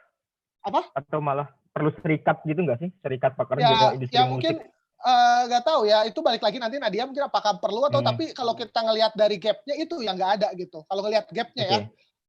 Tapi apakah musisi tidak perlu? Cukup saya dengan industri aja, dengan brand clothing, saya cukup dengan industri rokok misalkan, atau pengelola venue cukup dengan aset pribadi. Apakah ya yang namanya kan kita ngelihat ekosistem itu multi stakeholder dulu ya kan. Menurut saya sih gap-nya ini dulu yang perlu kita perhatikan gitu. Cuman kan masalah bagaimana implementasinya, bagaimana aplikasinya, ya itu perlu diobrolkan lebih lanjut. Cuman ya saya sepakat dengan Mas Hafez, ada gap di sini gitu antara industri, antara stakeholder ini. Kemudian gap kedua adalah masalah pemberdayaan komunitas, karena tadi saya sepakat ada relasi kuasa. Akhirnya bagaimana kalau ngomongin empowering community kan, bagaimana mendorong komunitas itu tidak hanya menjadi perpanjangan tangan produk, tidak hanya perpanjangan government, tidak hanya menjadi perpanjangan brand, tapi bagaimana komunitas itu punya power empowering agar dia punya nilai jual, nilai tawar, sehingga menghasilkan pertunjukan-pertunjukan atau output-output di bidang musik yang lebih jangka panjang gitu. Maksudnya, menurut saya sih kata kuncinya agar ekosistem tuh komunitasnya dulu, karena kan mereka yang tahu permasalahan mereka, bagaimana sih pemberdayaan komunitas yang ideal agar si gap knowledge, karena menurut saya sih gap knowledge-nya itu cukup jomplang gitu ya, maksudnya ada yang saya ngelihat di Bandung, Jakarta ada yang sudah serba canggih gitu, wah bisnis modelnya, pengaplikasiannya gitu, tapi geser 10 kilo aja ke daerah-daerah di Garut ada beberapa gap yang bahkan ya manajemen musik bahkan banyak yang belum paham gitu kan, ada yang bahkan peran manajer, sesederhana peran manajer aja belum pada paham, itu masih banyak, apalagi kalau ngomongin ekosistem musik daerah gitu ya, maksudnya di luar mungkin Jakarta, Bandung gitu. Menurut saya sih pemberdayaan komunitas itu bagaimana caranya bisa berdaya gitu, bisa paham lah. Makanya peran itu bisa muncul ketika adanya musik think tank tadi. Ketika ada peran asosiasi, dia harus bisa memunculkan program pertamanya itu ya empowering community gitu. Mereka bisa paham karakteristik komunitasnya gitu, bagaimana bisa memunculkan nilai ekonomi, bisa memunculkan nilai sosial, ya terutama lebih jangka panjang bisa memunculkan nilai budaya. Terutama ya itu tadi nggak tahu nih skema hibah pemerintah, tadi Mas Hafid cerita apakah sudah ada beberapa yang dengan adanya aspek legal tadi sebetulnya ada yang bisa dimanfaatkan tidak dana perwalian kebudayaan gitu, atau ada dana beberapa dana yang memang sebetulnya untuk budaya sih ya, tapi kita ngomongin untuk pengembangan musik, apakah menciptakan inovasi baru, dari mana sih cara mengaksesnya, dari mana sih informasinya, bagaimana pengembangan aplikasi penyampaiannya. Jadi menurut saya sih perlu ada role model, karena kan kalau ngomongin, karena kan di laporan kita bandingkan dengan beberapa studi case, terutama di Inggris itu ada beberapa platform informasi untuk hibah itu yang bisa diakses oleh komunitas gitu. Jadi sebetulnya komunitas juga perlu ada semacam informasi ya di luar industri pendukung yang ada gitu ya. Jadi perlu juga menurut saya sih informasi atau inovasi-inovasi baru dalam akses tersebut. Terutama kalau untuk venue ya kita tahu salah satu persoalannya adalah sosial. Kita harus melihat bagaimana mendorong venue musik yang inklusif, bisa konflik horizontal bisa diatasi, terutama di beberapa daerah yang studio gigs gitu, studio rekaman, kafe itu banyak banget problem karena ya rata-rata di Indonesia itu kan mereka itu hampir tinggal di rumah warga ya, bukan sebuah venue yang didesain oleh pemerintah kota, gedung pertunjukan gitu ya, yang nyaman gitu ya, tapi kalau seperti saya tadi bilang, hampir di semua komunitas itu memanfaatkan ruang ketiga. Jadi mereka itu bergerilya, bersiasat untuk bikin pertunjukan musik. Rata-rata hampir semuanya menggunakan ruang ketiga gitu ya. Dan rata-rata ya itu tadi kalau yang namanya ruang ketiga ya pasti ada problem sosial gitu, karena kan dengan warga dan sebagainya. Menurut saya sih kita perlu mendorong kampanyenya gitu Mas, bahwa dengan adanya pertunjukan musik itu akan mendorong nilai ekonomi, misalkan bisa mendorong nilai-nilai bisa mendorong juga terutama penciptaan nilai mendorong regenerasi buat musisi-musisi baru misalkan dan sebagainya. Kemudian yang terakhir, inovasi untuk venue dan infrastruktur musik. Saya melihat memang ranah ruang pertunjukan ini selain model ketiga belum ada aspek atau akses yang lebih relevan lagi ya. Ya tadi menurut saya sih M-Block yang salah satu paling terdepan saat ini karena model inovasinya sangat menarik banget kan. Yaitu tadi karena karakter yang multidisiplin tadi, ada periklanan, orang periklanan, ada orang musik, ada orang apalagi film dan sebagainya. Jadi akhirnya mereka bisa memunculkan model inovasi dengan skema triple helix gitu. Aset pemerintah dikelola, tapi digunakan oleh komunitas, tapi untuk kepentingan industri misalkan dan sebagainya. Saya sih dari isu ruang, isu kebijakan, isu empowering community itu salah satu hal yang menjadi gap di ekosistem musik, terutama musik independen di Indonesia sih. Paling itu aja sih. Makanya menurut saya pikir terutama dari kelima hal ini pentingnya peran mediator ya, middleman tadi sih sebetulnya gap yang cukup hilang. Peran aktor yang hampir tidak ada atau hilang lah di ekosistem musik di kita gitu. Iya. Oke. Terima kasih Idar atas paparannya yang sangat menarik. Sebelum beralih ke pembicara lain, ini ada titipan rules, titipan peraturan dari British Council. Jadi untuk teman-teman yang sudah menonton diskusi ini bisa menanyakan pertanyaannya di kolom pertanyaan. Nanti moderator akan membacakannya dan ditanyakan ke para pembicara. Lalu setelah sesi ini berakhir, tolong diisi dong ininya kuesioner yang ada di bawah video itu. Ini kan Culture Connect ini online festival pertama British Council dan kami sangat membutuhkan saran dan masukan dari teman-teman. Jadi kalau bisa silahkan isi kuesioner yang ada di bawah. Terus yang terakhir ini kayaknya buat para pembicara bahwa video diskusi kita ini direkam dan dengan menghadiri acara ini kita tahu bahwa dan memberikan persetujuan kalau kita direkam dan akan ditayangkan ulang. Oke. Terima kasih. Dan berikutnya saya akan ke ini dulu. Mbak Nadia. Halo Mbak Nadia. Ya, halo Halo, Mbak. Gimana menurut Mbak Nadia tentang paparan Idar tadi sebagai pelaku industri musik? Apakah yang dipaparkan Idar sudah cukup dalam memberikan berbagai pandangan tentang industri musik di Indonesia, kancah musik di 3 kota di Indonesia ini? Dan lalu kedua, salah satu hal yang diomongin Idar tadi adalah soal bubble pertunjukan musik ya. Kan sejak berapa tahun terakhir, 3 tahun, 4 tahun terakhir itu kan makin banyak acara, konser, festival. Di satu sisi ini bagus, tapi di satu sisi seperti yang Idar bilang, ini bisa melahirkan bubble dan bisa pecah kapan aja. Tahun lalu itu sempat ada bukan kerusuhan sih, kayak ada perusakan properti, ya itu mungkin bisa dibilang kerusuhan, pembakaran, bahkan beberapa artis juga batal manggung di sebuah festival. Apakah itu menurut Mbak Nadia sebagai salah satu bentuk mismanagement dan tanda-tanda adanya bubble di industri, di kancah musik Indonesia, Mbak Nadia? Oke, terima kasih.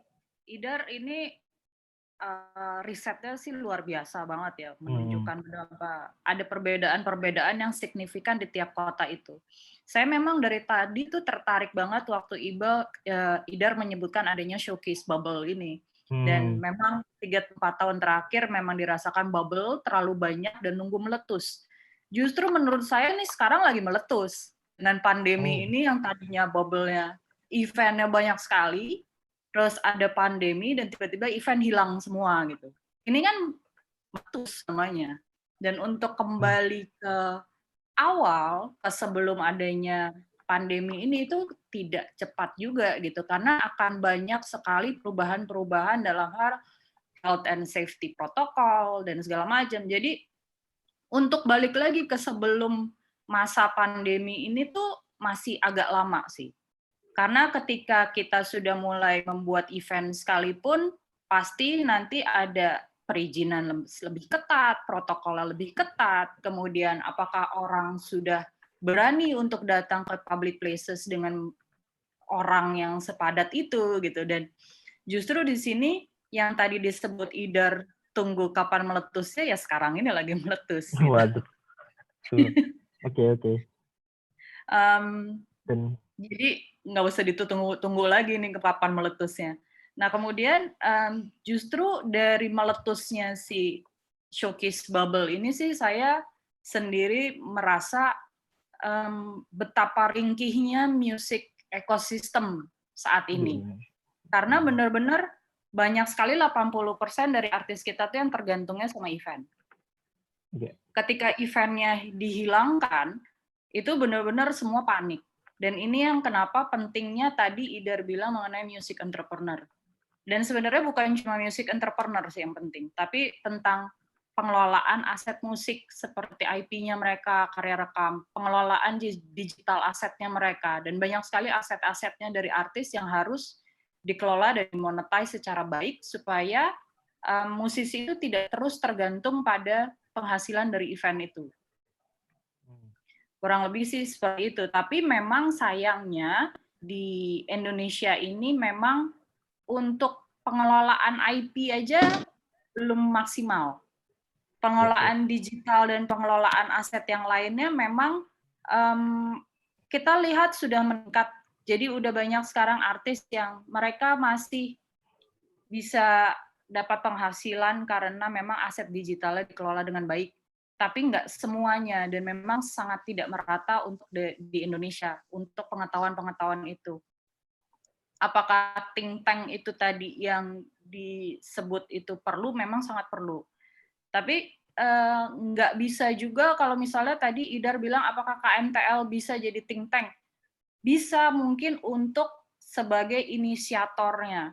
Tapi yang saya lihat dengan pemaparan Idar tadi kalau karakter dan topologi ekosistem musiknya itu berbeda-beda di tiap kota, berarti memang permasalahan mereka beda-beda juga gitu. Jadi program-program yang akan dilakukan di tiap kota untuk pengembangan ekosistem musik itu pun tidak bisa sama rata, tidak bisa generalisir lah.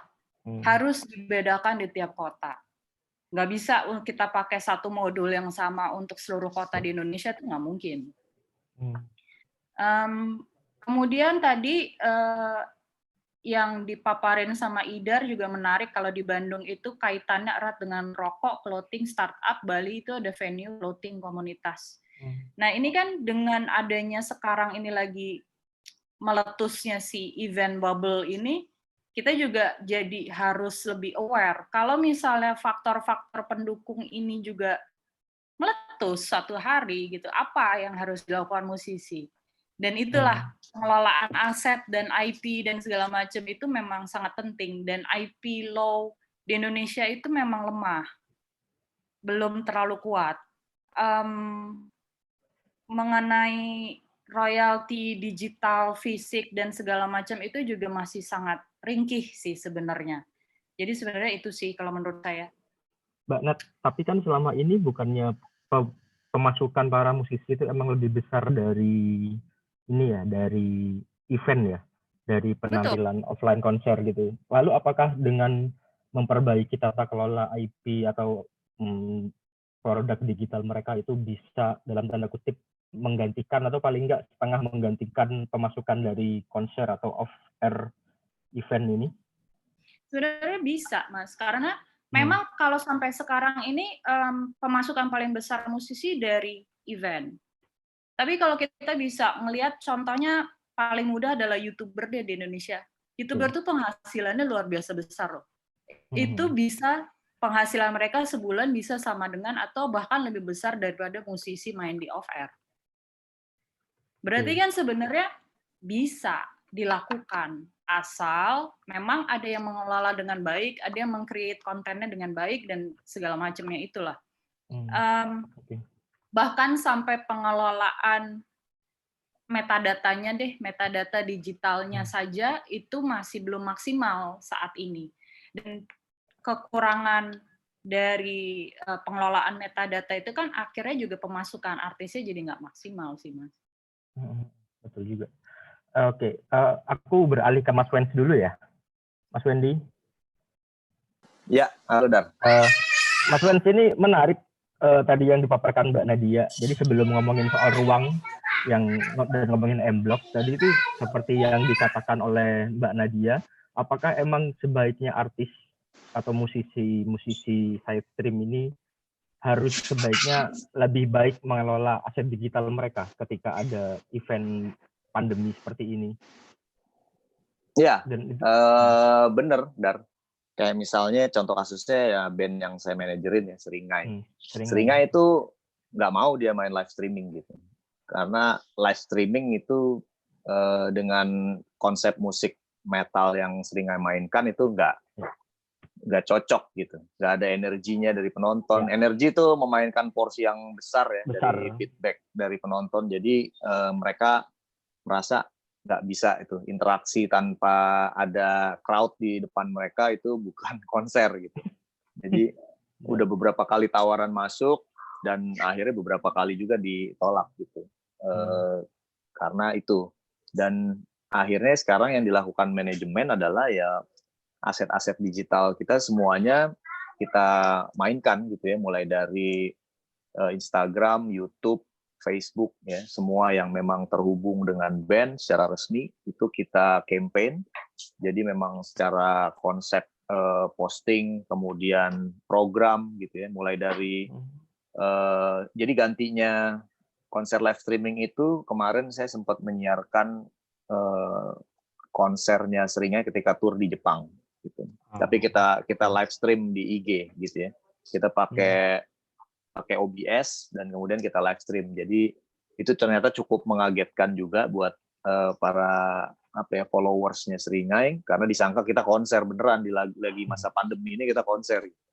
Dan itu juga engagementnya cukup besar ya, sampai 10 ribuan gitu yang nonton waktu itu, dan berhasil gitu. Jadi itu salah satu solusinya. Dan yang lainnya kita tetap engage dengan fans ya, kita tetap membuka merchandise, dan bahkan merchandise itu penjualannya meningkat 100% ya dibandingkan masa-masa sebelum pandemi gitu. Jadi memang itu data di Maret dan April, kita belum tahu yang Mei gitu ya. Tapi pendapatan yang alternatif yang kita kemudian coba benar-benar kejar gitu memang dari digital. Kemudian dari sponsorship. Sponsorship ini maksudnya yang memang branded ya, branded content marketing. Kayak kita ada program dengan Jägermeister, dengan Vans. Nah itu yang kita coba lakukan. Jadi memang semua aktivitas digital yang mendatangkan uang itu kita coba create, dan juga kita mencairkan royalti digital yang udah ditabung selama 2 tahun kayak gitu-gitulah. Jadi memang itu untuk menyambung ini ya, menyambung kehidupan gitu. Jadi bukan cuma dari bandnya ya, tapi lebih ke kru gitu ya. Kita lakukan itu gitu. Jadi memang campaign di YouTube, campaign di Instagram, dan semua aset digital lainnya itu dilakukan gitu untuk dalam rangka survival gitu. Oke Mas, kembali lagi tadi ke perbincangan dari paparan Idar. Salah satu poin yang juga menarik adalah, dan ini udah masalah klasik ya aku pikir, kurangnya ruang untuk band-band tampil gitu kan. Dan itu pula yang mengilhami Mas Wens untuk bikin M-Block bersama teman-teman yang lain kan. Dari pengalaman Mas Wendy setidaknya 1-2 tahun terakhir, seperti apa sih sisi Melik membangun sebuah ruang untuk tampilnya band-band ini? Di Jakarta dulu deh, nggak apa-apa ya. Dan lalu kan Iya, sebenarnya kan hadirnya M-Block itu berangkat dari pengalaman pribadi saya selama jadi jurnalis ya musik. Jadi saya banyak ketemu dengan teman-teman musisi gitu ya, banyak dapat masukan, dapat saran tentang bagaimana kondisi venue di sini ketika mereka manggung, bagaimana kondisi venue di sana ketika mereka manggung di seputaran Jakarta ini gitu. Dan kebetulan ya karena ada privilege jadi jurnalis juga, saya bisa nonton konser di berbagai negara gitu ya, dan banyak melihat venue-venue musik yang ada di negara-negara tersebut. Jadi ketika nonton di sana terus terang ya iri lah ya pasti, karena di sini bisa setiap hari, di sini maksudnya mungkin katakanlah di London, di Camden Town gitu. Di Camden Town aja tuh ada sekitar 300 venue sendiri hanya di Camden Town. Nah itu sangat gokil sih, bayangin sementara kita di Jakarta, venue yang representatif gitu ya untuk skala mulai dari bar, mulai dari kafe, mulai dari live house, sampai kemudian level ke arena atau ke stadion, itu masih sangat jarang gitu. Jadi itu yang kemudian menginspirasi untuk ini satu-satunya cara adalah kita bangun venue gitu, bahwa berbeda dengan Singapura kebalikannya dengan Indonesia ya, venue-nya banyak banget di Singapura, bagus-bagus, tapi talentnya nggak ada. Bandnya nggak ada. Talentnya nggak ada, dan yang lebih banyak manggung di sana dari luar negeri sendiri ya. Dan kebalikan di Indonesia bandnya banyak, venue-nya yang nggak ada. Kita kesulitan untuk manggung gitu, band-band baru ini atau band-band yang sudah lama gitu. Dan ini yang kemudian mendasari saya bagaimana caranya venue ini kemudian bisa memproduksi sebuah sound yang bagus ya, dalam arti levelnya yang top notch dan bisa membahagiakan musisinya dulu. Karena saya percaya kalau musisinya happy main di atas panggung dengan sound yang bagus, akustik ruangan yang keren, visual yang cakep ya, lighting yang juga bagus gitu ya, itu nanti energinya akan tersampaikan ke penonton gitu. Penonton akan mendapatkan kebahagiaan juga karena yang main di atas panggung bahagia gitu. Jadi visi dan misinya sih simple ya, membahagiakan pemain bandnya. Setelah mereka bahagia, penontonnya juga nanti keluar dari venue akan tersenyum dan mereka happy gitu. Itu sih yang sesimpel itu. Jadi band-band bisa reguler tampil nggak cuma dari dalam kota gitu ya, tapi dari luar kota juga, bahkan dari regional. Ini bisa menjadi sirkuit nantinya. Dan setelah kita berjalan 6 bulan memang cukup padat agendanya. Rencananya memang ada proyek berikutnya itu kita buka di Surabaya nanti, dan itu udah mulai berjalan. Dan walaupun pandemi ini menerjang sih, kita tetap jalan terus. Jadi mungkin di 2021 itu mulai dibuka nanti ya yang cabang di Surabaya gitu. Jadi memang direplikasi, benar kata Idar dan Nuran tadi, ini akan direplikasi ke kota-kota lain. Harapannya kita nanti punya punya sebuah sirkuit gitu, punya sirkuit venue yang memang representatif untuk band-band melakukan touring. Karena band di sini touring masih menjadi sebuah hal yang mahal dan menjadi sebuah hal yang mewah gitu. Salah satunya juga karena memang ini negara kepulauan, jadi itu menjadi hambatan juga ya. Jadi sangat mahal gitu. Tapi kalau untuk katakanlah di Pulau Jawa aja kita punya sirkuit tour gitu, itu akan bagus banget nantinya buat regenerasi band-band dan buat apa ya, nggak cuma di Jakarta ya, tapi band-band dari luar kota juga bisa tampil di Jakarta dan sebaliknya. Itu sih kalau menurut saya memang peran venue itu sangat penting di situ gitu. Jadi yang kita mendapatkan bantuan dari negara berupa menggunakan aset ya milik negara untuk bisa kita sulap menjadi venue musik itu udah lebih dari cukup gitu. Karena kalau kita mau menunggu negara bikinin venue musik atau bikinin gedung konser yang megah dan muluk-muluk itu kayaknya malah sulit gitu ya. Jadi udahlah kita mendingan inventarisir aja aset apa yang dimiliki oleh negara yang terbengkalai dan letaknya strategis di tengah kota. Nah, itu yang kita coba ubah menjadi venue ya. Ini seperti konsep triple helix yang terjadi tadi ya, komunitas, swasta, pemerintah. Gitu. Pemerintah.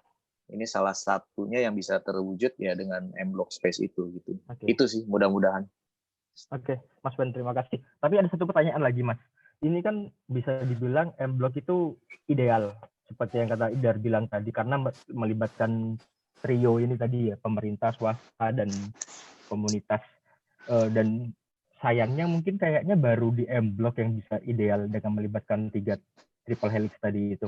Jadi menurut Mas Wendy sebenarnya apakah opsi yang terbaik untuk teman-teman terutama di luar Jakarta adalah memanfaatkan ruang tertidur milik BUMN ini ketimbang menunggu pemerintah benar-benar membangun dedicated venue gitu?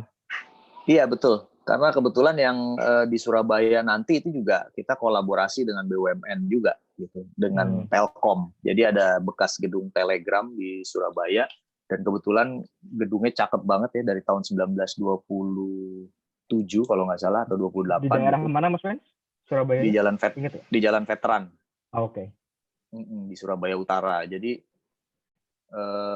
gedung itu dari pihak Telkom kemudian dipercayakan ke kita ya, ke PT Ruang Riang Milenial untuk dikelola seperti halnya M-Block gitu. Nah, jadi memang itu lebih visible dan lebih cepat prosesnya untuk bisa dibuat menjadi venue musik dan juga semacam creative hub nantinya ya. Karena nanti selain ada Telkom, di sebelahnya juga ada gedung milik PLN yang kita utilize gitu. Ini gedung milik PLN ini dari tahun 1900, lebih tua lagi. Jadi nanti di sekitaran situ memang kawasannya akan menjadi kawasan seperti di M-Block gitu. Cuma dia bangunannya lebih cagar budaya sih memang. Kalau yang di Blok M kan bukan ya, belum termasuk cagar budaya.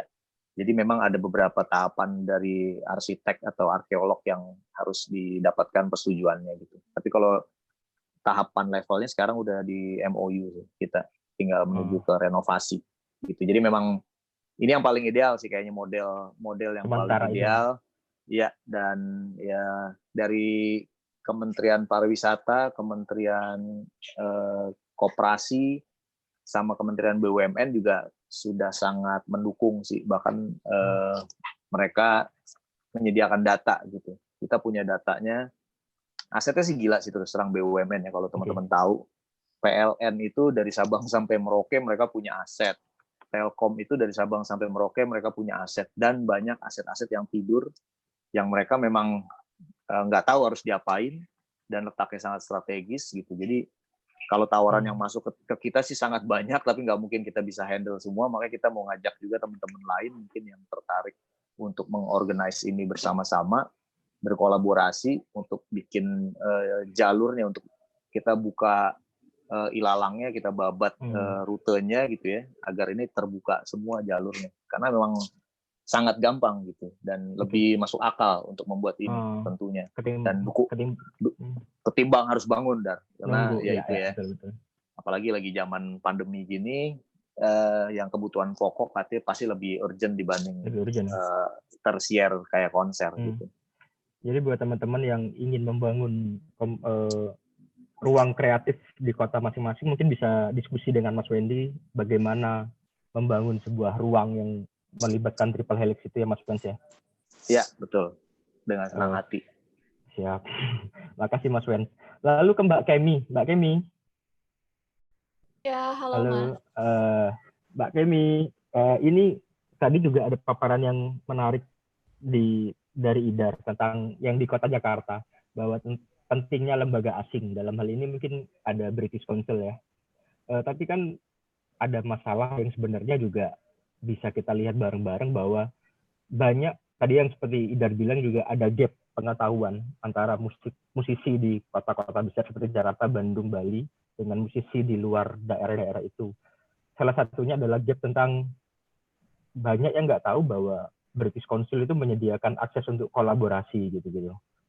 Sebenarnya seperti apa sih proses kolaborasi yang bisa disediakan oleh British Council, dan bagaimana teman-teman di Indonesia ini mengakses kolaborasi itu seperti apa gitu, Mbak Kemi? Sebelumnya mungkin aku bisa sekalian sharing ke teman-teman mengenai British Council sendiri sebagai organisasi dari Inggris. Kita kan sebenarnya bergerak di bidang pendidikan dan kebudayaan.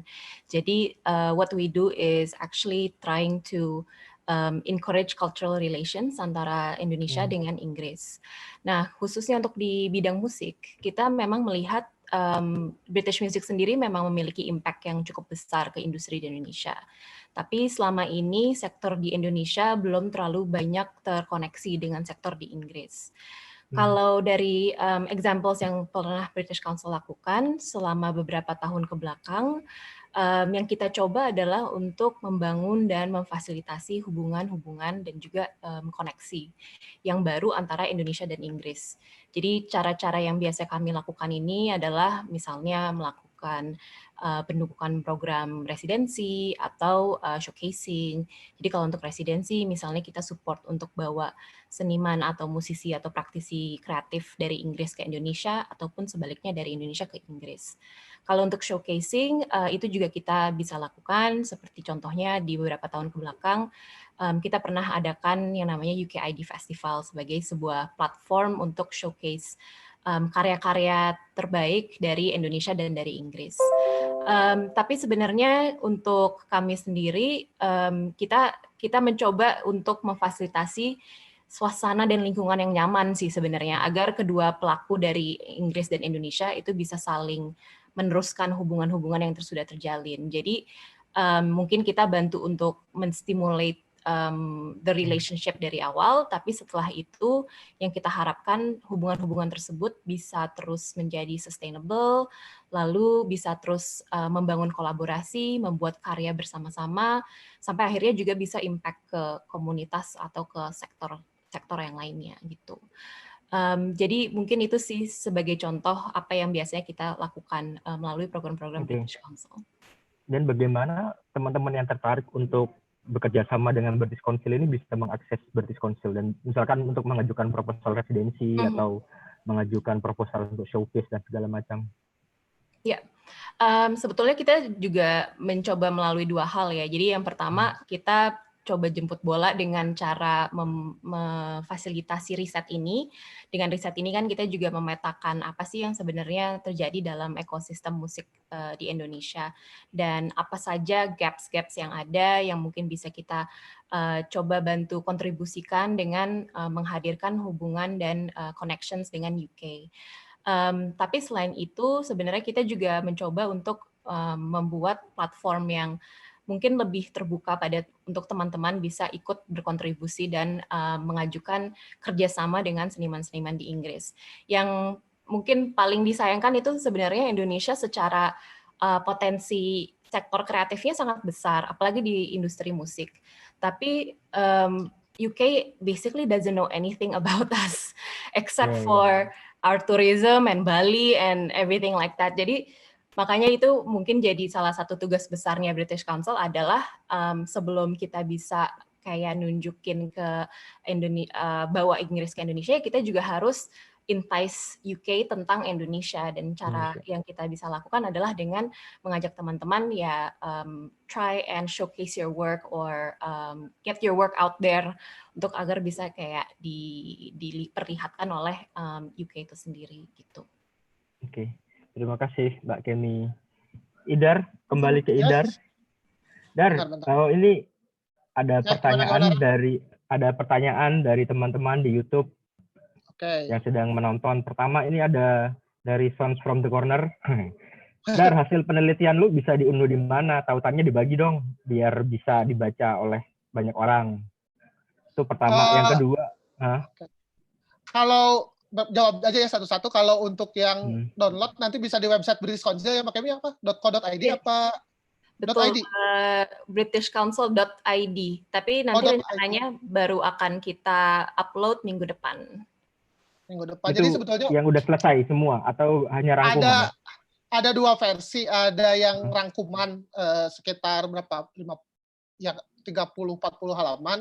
Ada yang versi panjang sih sebetulnya 150 halaman. Tapi yang akan diupload yang versi rangkuman.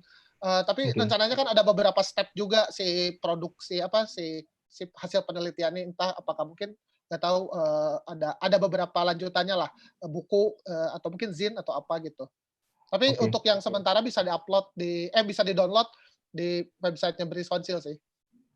Oke, ini yang pertanyaan kedua ada dari Mas Catra Darusman. Hai Mas Catra. Ini pertanyaannya mungkin bisa untuk dijawab oleh Idar, Mbak Nadia atau Mas Wendy juga, tentang bagaimana kemungkinan konsep akselerator atau inkubator yang biasa ada di industri startup itu bisa nggak sih jadi solusi untuk menjawab masalah penguatan jejaring ekosistem musik di Indonesia? Itu mungkin bisa dijawab Idar, Mbak Nadia, dan Mas Wendy juga. Saya dulu deh. Sebetulnya pemerintah Kota Bandung sempat menjalankan kayak gini sih dengan konsep festival musik unik. Saya bahas juga kok di laporan. Mereka kayak mengumpulkan, kemudian juga kayak inkubator lah, menginkubasi beberapa pelaku komunitas, cuman akhirnya kemudian ditampilkan di showcasing dan sebagainya. Cuman kan yang pada terjadi adalah bagaimana masalah inklusivitas, karena kan kalau kita ngomongin musik itu kan luas banget nih, dari genre, dari pelaku dan sebagainya, dari genre dan akhirnya kan persoalannya bagaimana agar konsep-konsep ini bisa diterapkan. Cuman kan yang paling persoalan itu adalah pihak siapa? Apakah pemerintah? Kalau kita ngomongin pemerintah mau atau menjalankan konsep kayak seperti industri startup untuk pelaku musik sehingga bisa memberikan ruang dan sebagainya. Karena kan saya pernah mencontohkan juga di laporan kalau di Inggris kan ada platform Wired for Music tuh, Wired for Music, di mana mereka juga sama konsepnya adalah inkubator, kemudian juga orang mengakses, kemudian juga kayak daftar lah kalau register dan sebagainya, kemudian juga ketika sudah mengalami ada kemudian funding dan sebagainya, kemudian mereka berhasil menjadi berkiprah di industri musik. Cuma kan yang menjadi persoalan adalah siapa yang akan menjalankannya sih sebetulnya gitu. Karena kan kalau tadi kritik saya ketika melihat fenomena di Bandung udah menjalankan seperti ini, pemerintah dan festival musik uniknya ternyata kan tidak berdampak, menurut saya ya, maksudnya tidak terlalu bisa mengakselerasi semua komunitas secara lebih luas gitu. Sementara kalau kita ngomongin industri startup yang ada, ke pertunjukan ekosistem itu kan lebih kepada sponsorship aja kan, setahu saya ya. Setahu saya kan masih level ke ya sponsorship lah, pendanaan lah gitu kan. Itu pun ya lebih ke festival, lebih ke mungkin konser dan sebagainya, belum ke ranah pengembangan gitu ya dan sebagainya. Untuk pengembangan si ekosistem sebetulnya kan bisa lewat dua cara sosial, pendekatan sosial atau pendekatan teknologi gitu kan. Kalau pendekatan sosial ya kita tahulah ada ruang, kemudian juga ada entrepreneur yang mengembangkan mendorong pelaku-pelaku musik, kemudian memanfaatkan ruang dan sebagainya. Itu kan pendekatan. Ada juga mungkin ya pendekatan teknologi gitu. Kita butuh platform untuk saling berkolaborasi, berjejaring, menemukan satu masalah, kemudian juga mencari jawaban terhadap permasalahan tersebut. Teman kan selama ini ya itu tadi persoalannya adalah inisiasinya. Selama ini menurut saya sih untuk menjadi solusi penguatan jejaring yang bisa-bisa aja. Karena kan selama ini jejaring yang terbentuk pun lebih bersifat informal ya. Kita nggak tahu gitu, maksudnya jejaring-jejaring yang dimiliki oleh pelaku-pelaku musik itu kan nggak tahu gitu, kita apakah di Medan ada pelaku musik siapa yang bisa saya akses. Kemudian juga di Malang misalkan kan biasanya bersifat informal antara teman-teman aja gitu kan, teman-teman kita aja gitu kan, atau kamu kenal dengan teman-teman tersebut. Tapi konsep-konsep tersebut menurut saya sih penting juga, kayak Wired for Music di Inggris itu menerapkan hal seperti itu gitu. Jadi ya bisa dengan pendekatan teknologi tadi, menurut saya sih ya relevan-relevan aja gitu. Cuman kan persoalannya itu tadi, kira-kira inisiasinya siapa yang akan memulai atau mendorong penguatan jejaring ekosistem antara apa yang terjadi di Malang, di Medan, di Bandung, di Jakarta, di Jogja, Makassar, itu kan kita nggak ada ya. Saya maksudnya nggak tahu sekarang di Makassar ada fenomena apa. Begitupun juga di Medan atau di Jogja misalkan, sementara ini kan ya bersifatnya informal aja. Menurut saya sih bisa aja sih, menurut saya ya kalau ternyata pendekatan sosial ini masih terlalu banyak kompleksitas, musik entrepreneur itu kan mendorong musik entrepreneur itu kan butuh waktu berapa lama gitu ya. Menciptakan ruang itu kan butuh investment cukup gede gitu ya. Ya mungkin salah satu jawabannya itu pendekatan teknologi gitu. Dengan adanya platform tadi. Itu sih. Mbak Kalau Nadia, untuk ada tambahan soal konsep inkubator itu, apakah mungkin bisa diterapkan untuk menguatkan jejaring ekosistem musik di Indonesia? Selama ini Mbak Nadia menjalin jejaring itu seperti apa? Oke, sebenarnya yang pertama-tama kalau untuk konsep akselerator atau inkubator seperti industri startup, sebenarnya itu sudah dilakukan juga kalau untuk di musik. Kita lihat contohnya itu ada Kincir, ada Soundfriend, dan termasuk di MIT Asia itu juga dibangunnya dengan menggunakan konsep inkubator seperti di industri startup gitu. Jadi sebenarnya itu sudah dilakukan. Cuma pencetus-pencetus ide di mana untuk membuat bisnis model yang baru, membuat proposal, bisnis plan yang baik, itu kita masih kurang. Sebenarnya di situ sih.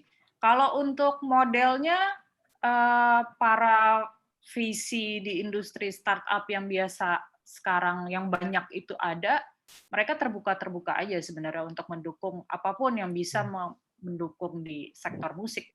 Cuma kan memang banyak pertimbangannya, bisnis modelnya seperti apa, plannya seperti apa, visinya ke depan seperti apa. Nah itu sebenarnya yang paling memberatkan.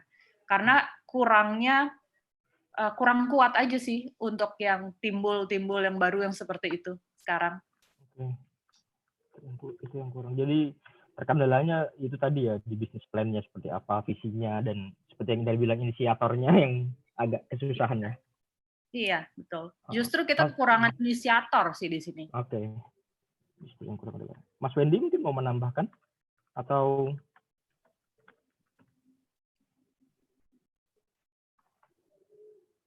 Halo, Oke.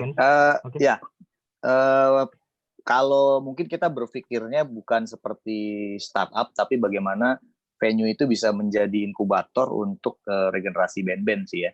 Kalau itu yang dilakukan oleh venue, soalnya kalau dalam kapasitas live house, kita pengennya memang setiap bulan atau mungkin nanti lebih reguler lagi ada band-band baru dari luar kota atau dari dalam kota sendiri untuk bisa tampil secara berkesinambungan gitu. Jadi benar-benar diberi kesempatan untuk tampil lah, menjadi showcase di sana gitu. Dan mudah-mudahan sih udah berjalan, karena kita ada beberapa acara yang seperti itu ya, emerging showcase, dan tetap berbayar gitu ya, walaupun harganya cuma Rp50.000.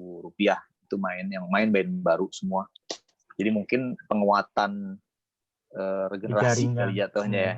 Jadi bukan dalam kerangka yang startup, tapi memang menjadi seperti inkubator juga gitu. Jadi venue musik bisa jadi inkubator band-band baru, kawasan di muka lah ya.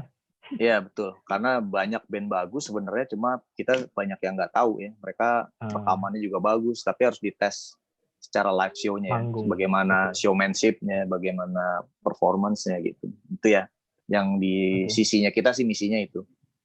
Oke. Terus jadi ada pertanyaan lagi yang menarik yang mungkin bisa dijawab oleh Mas Hafez. Apakah bentar, tadi yang mana ya? Apakah peran pemerintah itu hanya di undang-undang, ataukah tidak ada peran lain dari pemerintah, Mas Hafez? Nah, sebetulnya seperti yang tadi udah dibilang ya, pemerintah kan bisa memilih banyak, ada kadarnya gitu. Apakah dia akan menyerahkan kepada pasar, mekanisme pasar, seperti yang terjadi di Indonesia sekarang? Apakah dia juga akan ikutan di sisi produksinya juga? Karena sebagaimana kita tahu, pemerintah Indonesia sendiri pada kenyataannya kan memang punya mesin-mesin itu ya. Contohnya, Indonesia itu punya Studio Lokananta. Itu kan jelas, negara memiliki BUMN yang bergerak di rekaman gitu. Studio Lokananta itu sebuah label, punya studio rekaman, bisa ngeluarin kode lagu gitu. Kemudian juga di sisi lain, pemerintah bisa saja dengan mudah menggerakkan seluruh venue-venue dia ya, di BUMN yang dia punya gitu, untuk menjadi tadi misalnya venue alternatif tersendiri gitu. Pemerintah bisa punya peran yang sangat ya. Betul. Atau pemerintah kan juga punya kanal penyiaran publik, punya RRI, punya TVRI gitu.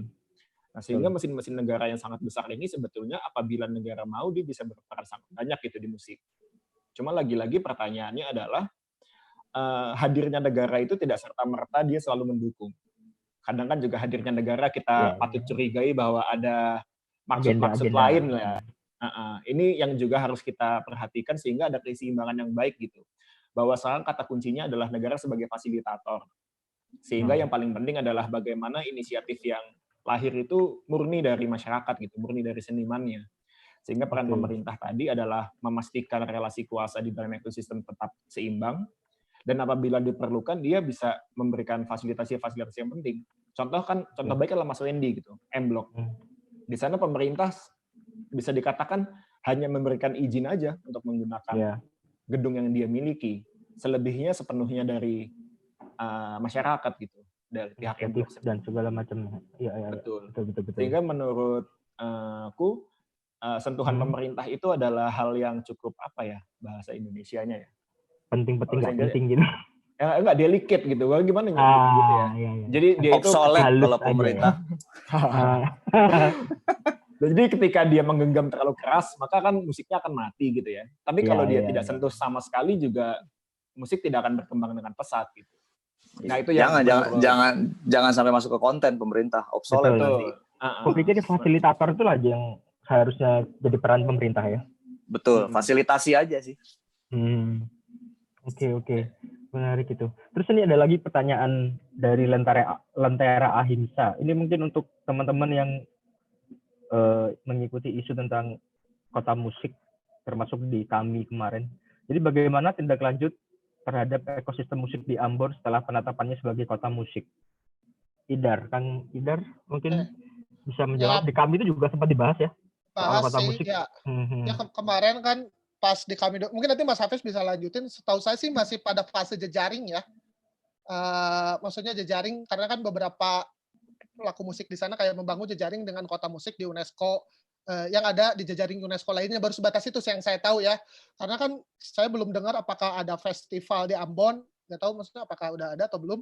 Saya sih belum dengar, cuman kalau terakhir update di kami 2019 itu baru fase jejaring, membangun jejaringnya, karena kan yang yang menjadikan Ambon kota musik itu kan fungsi sosialnya kan, bagaimana musik sebagai perdamaian, musik sebagai kohesi sosial dan sebagainya gitu. Jadi sebetulnya yang akan bagaimana kota Ambon sebagai kota musik itu adalah bagaimana punya peran sosial. Jadi setahu saya sih terakhir itu tadi membangun jejaring dengan kota musik di UNESCO.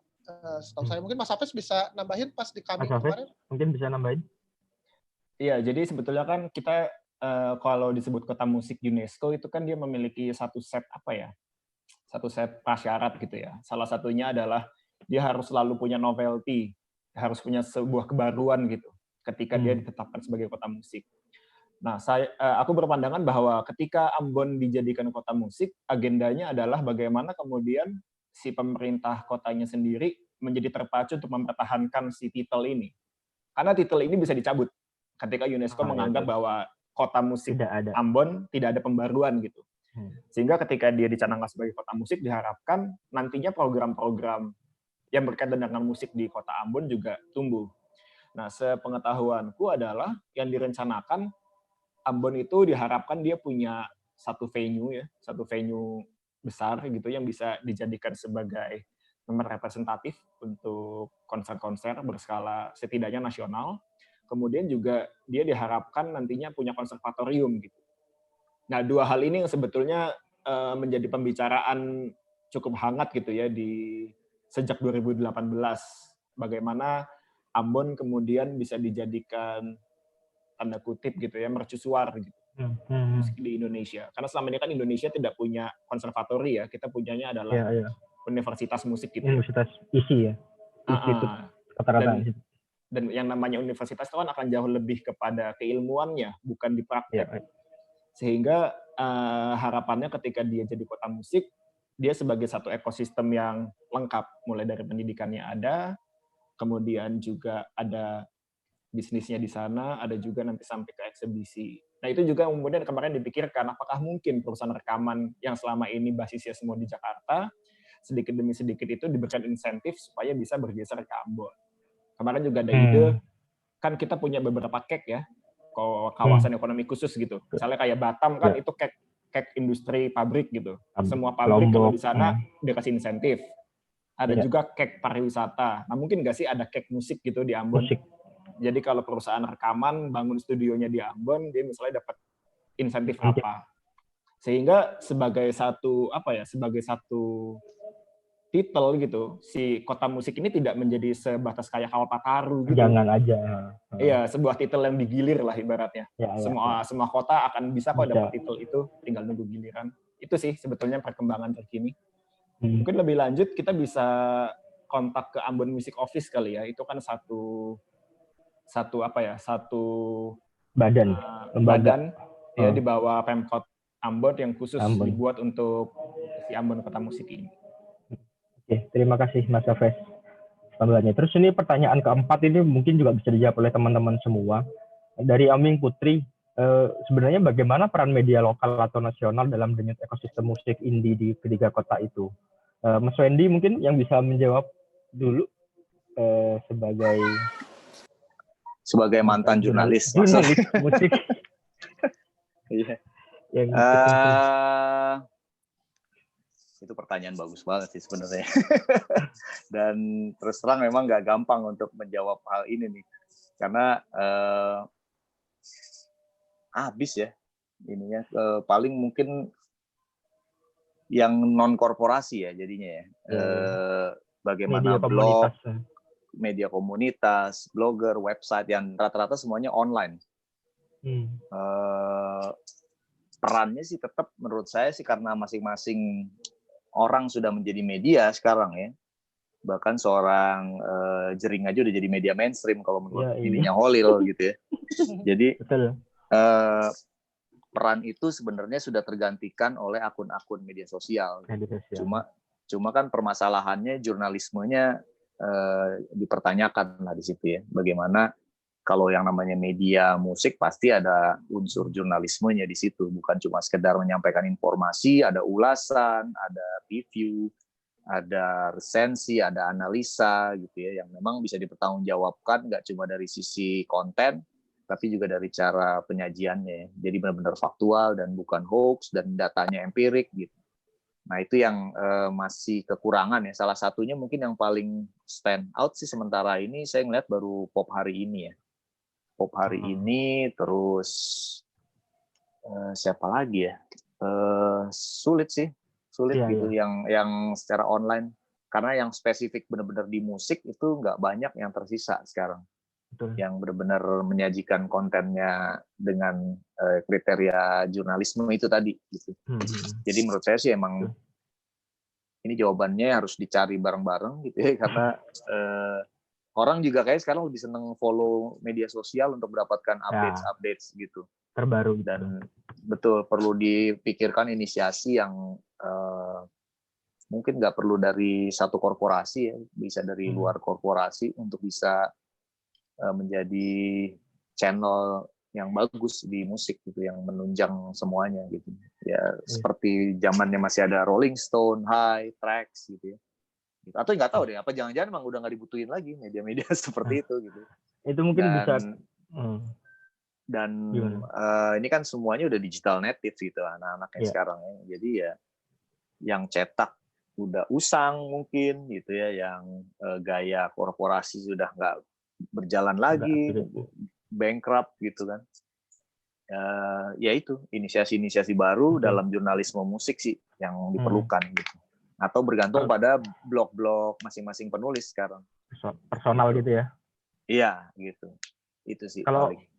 menurut Mbak Nadia gimana Mbak sebagai orang yang bergerak di bidang booking agent dan talent management gitu?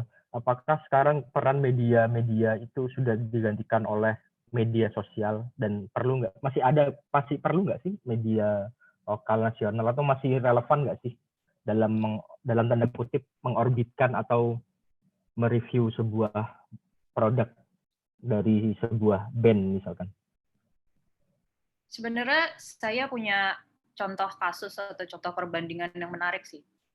Saat ini kan di MIT Asia kita mengelola ada sekitar 50 artis. Dari 50 artis itu hanya ada satu artis yang sangat diperhatikan sama media, yaitu Voice of Baceprot. Nah, ketika Voice Baceprot ini dinaikin sama media, bukan cuma media lokal tapi justru media internasional, mereka terus jadi viral dan heboh banget lah sedunia. Tapi memang awalnya mereka viral dulu di sosial media. Tapi dari 50 artis yang mengalami hal itu hanya Voice of Baceprot aja. 40 sisanya lagi itu artis-artis yang mereka mengandalkan sosial media sekarang. Karena kalau sosial media itu kan lebih peer-to-peer ya. Dan ini pun saya jadi perhatiin ketika VOB itu awalnya naik di sosial media, baru kemudian diangkat oleh media, maupun media lokal, media nasional, maupun media internasional. Tapi kita juga belum tahu, kan berarti si media-media ini mengangkat karena dianggap ada news value yang tinggi. Berarti justru balik lagi ke artisnya ataupun talentnya masing-masing. Apakah mereka bisa meng-create news value yang setinggi itu supaya bisa disupport atau diangkat oleh media lokal ataupun media yang lainnya gitu. Tapi balik lagi tetap tujuan akhirnya apa? Pasti perlu balik lagi bertanya kepada artisnya tujuannya mereka untuk punya target diangkat oleh media-media ini apa? Bila memang tidak relevan dengan tujuannya ya nggak perlu amat gitu. Karena kita juga udah punya banyak social media channel yang sebenarnya bagus-bagus ya. Kayak Music on Friday itu juga menjadi satu patokan gitu kan sekarang. Dan dia hanya ada di sosmed kalau nggak salah. Ya, betul. Ida mau nambahin sebagai penulis buku jurnalisme musik? Ya kalau saya nggak akan terlalu ke konten sih ya, mungkin karena cukup banyak ya, kemarin juga sudah banyak dibahas, tapi sebetulnya kalau ngomongin di ekosistem, peran media juga ini ada gap gitu ya, maksudnya karena kan selama ini kalau kita ngomongin di ekosistem 3 kota, terutama Bandung dan Bali, di mana peran media lokal itu sangat punya erat kaitannya dengan perusahaan rokok gitu ya, ada di Bandung itu perusahaan rokok itu banyak berinvestasi lah untuk membuat media musik gitu. Juga termasuk juga brand clothing lokal juga ada beberapa yang berinvestasi ya di bidang penerbitan musik lah dan sebagainya. Termasuk bahkan di Bali itu brand clothing itu ada Pica. Jadi si Pica tadi asosiasi clothing itu mereka nggak hanya bikin festival tapi mereka juga bikin media gitu ya, media cetak gitu seperti itu. Bahkan mereka masih cetak sekarang udah berkonvergensi ke digital juga sih sebetulnya. Jadi sebetulnya kalau ngomongin tentang denyut ekosistem musik ya sebetulnya penting ya, cuman kan kalau ngomongin gap-nya di musik entrepreneur di ranah media itu menurut saya sih belum terlalu banyak saat ini ya. Mungkin tadi Mas Wendy udah cerita baru investment yang di luar relasi aktor dengan perusahaan rokok atau brand clothing lokal gitu. Jadi menurut saya sih yang gap ini belum terlalu banyak sih sebetulnya memang yang selama ini kan yang paling banyak label rekaman, apalagi ya mungkin manajemen artis, venue sudah mulai ada, tapi musik entrepreneur tapi yang betul-betul membangun di ranah media musik ya, media lokal, media musik itu belum ada sih sebetulnya gitu. Baru kan Pop hari ini kan mereka di bawah siapa ya, di bawah manajemen ya band Malik ya kalau nggak salah, Organic Records gitu ya, maksudnya. Nah ya sebetulnya kan replikasi seperti itu yang belum ada di tiap daerah, karena tiap daerah itu masih sangat punya relasi cukup kuatnya dengan yaitu tadi antara perusahaan rokok atau brand clothing lokal sih. Jadi ada sedikit gap di ekosistem di tiap kota ketika ngelihat media sih gitu. Jadi ya mungkin selama ini yang cukup survive itu yang berada di bawah sebuah brand ya, terutama perusahaan rokok, media-media perusahaan rokok yang menurut saya sih cukup sustain karena tantangannya di dunia media kalau ngomongin di ranah ekosistem, ya itu tadi investment-nya cukup besar gitu. Itu sih. Jadi ini mungkin gap yang perlu dibahas juga sih sebetulnya. Oke, thank you Dar. Ini ada lagi pertanyaan tentang ini, influencer. Tadi kan dirimu nyebutin bahwa ada influencer yang bisa mendorong ekosistem musik di sebuah kota. Tapi bagaimana? Jadi kan kayak misalkan Bali punya Superman is Dead, Nasikula, terus Surabaya punya Silampukau dan lain-lain. Tapi bagaimana jika sebuah kota itu nggak punya aktor atau influencer yang dalam tanda kutip nggak bisa mendorong skena musik itu, Dar?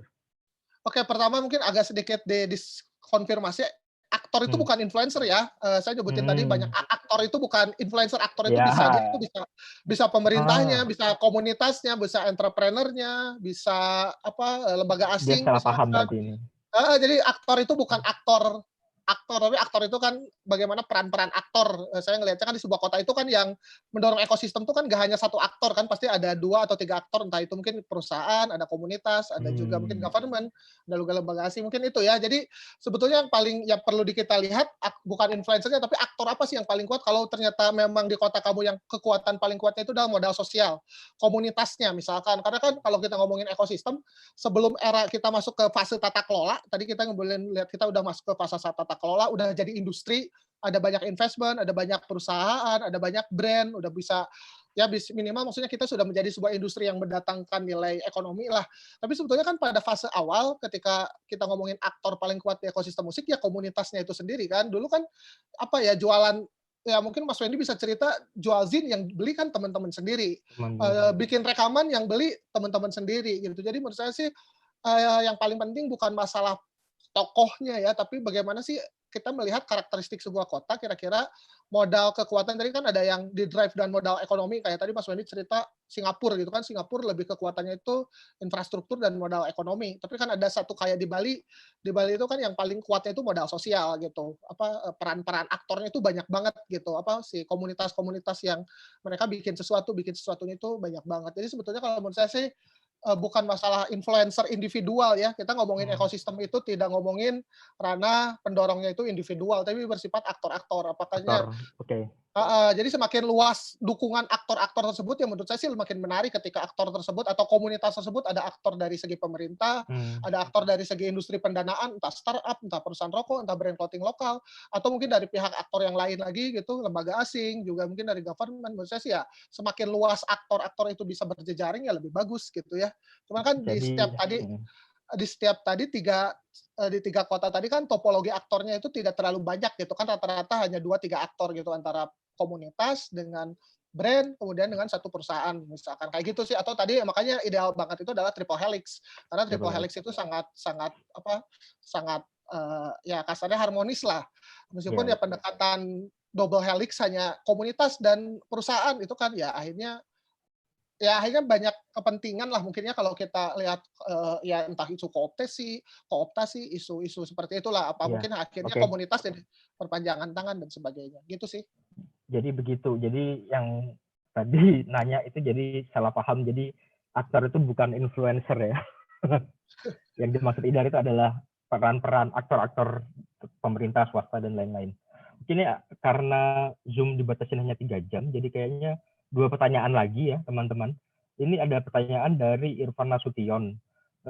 Salah satu instrumen yang sering luput di ekosistem musik kita itu kan soal pengarsipan. Sebetulnya bagaimana atau sejauh mana pengaruh instrumen pengarsipan ini dalam ekosistem?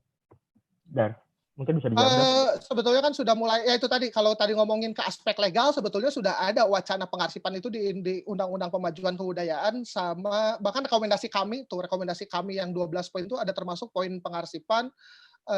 Kemudian juga di Undang-Undang Ekonomi Kreatif itu sudah ada aspek pengarsipan. Jadi sebetulnya pengarsipan musik itu secara legal kebijakan itu sudah harus menjadi gap yang harus dipikirkan lah kasarnya, terus memang harus diisi. Cuman kan selama ini memang pengarsipan tuh lebih banyaknya bersifat individual atau swasta ya. Jadi kayak inisiasi yang dilakukan oleh kayak David dengan Irama Nusantara misalkan, atau misalkan siapa Hank siapa sih Aural Archipelago, Palmerkin dengan ya blognya lah, kemudian juga dengan Museum Musik Indonesia dengan rata-rata kan masih bersifat individu lah, masih bersifat dengan apa ya, masih bersifat inisiasi individu. Cuman kan sementara ini kemarin juga kalau nggak salah pemerintah sudah kayak bikin roadshow untuk masalah pengarsipan ini sih sebetulnya. Cuman kan masalah bagaimana implikasi ya pengarsipan dalam ranah yang dilakukan oleh negara sih sebetulnya yang perlu kita pertanyaan, karena selama ini kan kalau negara lebih bersifatnya fasilitasi. Sebenarnya sih cukup kok sampai fasilitasi, karena kan Irama Nusantara juga mereka sempat dapat support dari Bekraf kan cukup lama tuh untuk bikin project 78 RPM. Jadi sebetulnya yang paling penting adalah fasilitasi untuk pengarsipan itu terbuka, bisa diakses, diketahui oleh orang yang menginisiasi mau pengarsipan. Nah selama ini kan yang nggak ada itu, yang mungkin tidak terlalu tersebar itu adalah akses informasinya gitu. Jadi sebetulnya kalau menurut saya sih payung legalnya sudah ada dengan tadi kebijakan-kebijakan dan rekomendasi kami. Yang penting akses informasinya. Oke, ini pertanyaan terakhir untuk Idar kayaknya ini. Dari Michael Mulyadi. Dar, baik dari tim Bekraf dan ICCN itu kan kerap kali sudah mengangkat konsep quadruple dan quintuple helix. Jadi nggak sekedar triple. Sejauh mana konsep tersebut akan berpengaruh terhadap penelitian Idar? Ya kalau sementara temuan saya di 2 kota itu bahkan triple helix aja nggak jadi gitu. Di Bandung itu kan lebih banyaknya ya tadi ekosistem musik kan komunitas ya dengan perusahaan atau dengan brand atau dengan itu. Bahkan Jakarta pun sama. Kalau Jakarta agak sedikit lebih luas lah, dia bisa kerjasama dengan pemerintah, lembaga asing kayak Sounds from the Corner, The Other Festival, UKID tadi Mbak Kemi cerita sudah mulai bisa luas lah. Bali bahkan mungkin hampir sama dengan Bandung. Kalau menurut saya sih semakin luas jaringnya semakin bagus. Kan kalau kita ngomongin aktor-aktor kan pertama selain komunitas, ada industri, ada pemerintah, ada lembaga asing, ada akademik, ada akademisi, ada media misalkan, ya mungkin ada 7 atau 8 aktor yang sebetulnya punya peranan gitu. Sebetulnya kalau semuanya sinergis ya lebih bagus. Bagaimana mendorong akademisi, bagaimana mendorong media, bagaimana mendorong industri, mendorong lembaga asing misalkan, mendorong pemerintah, itu menjadi satu harmonisasi yang bagus. Ya, selama ini kan kalau yang saya lihat di musik sih belum sampai sejauh itu sih, belum sampai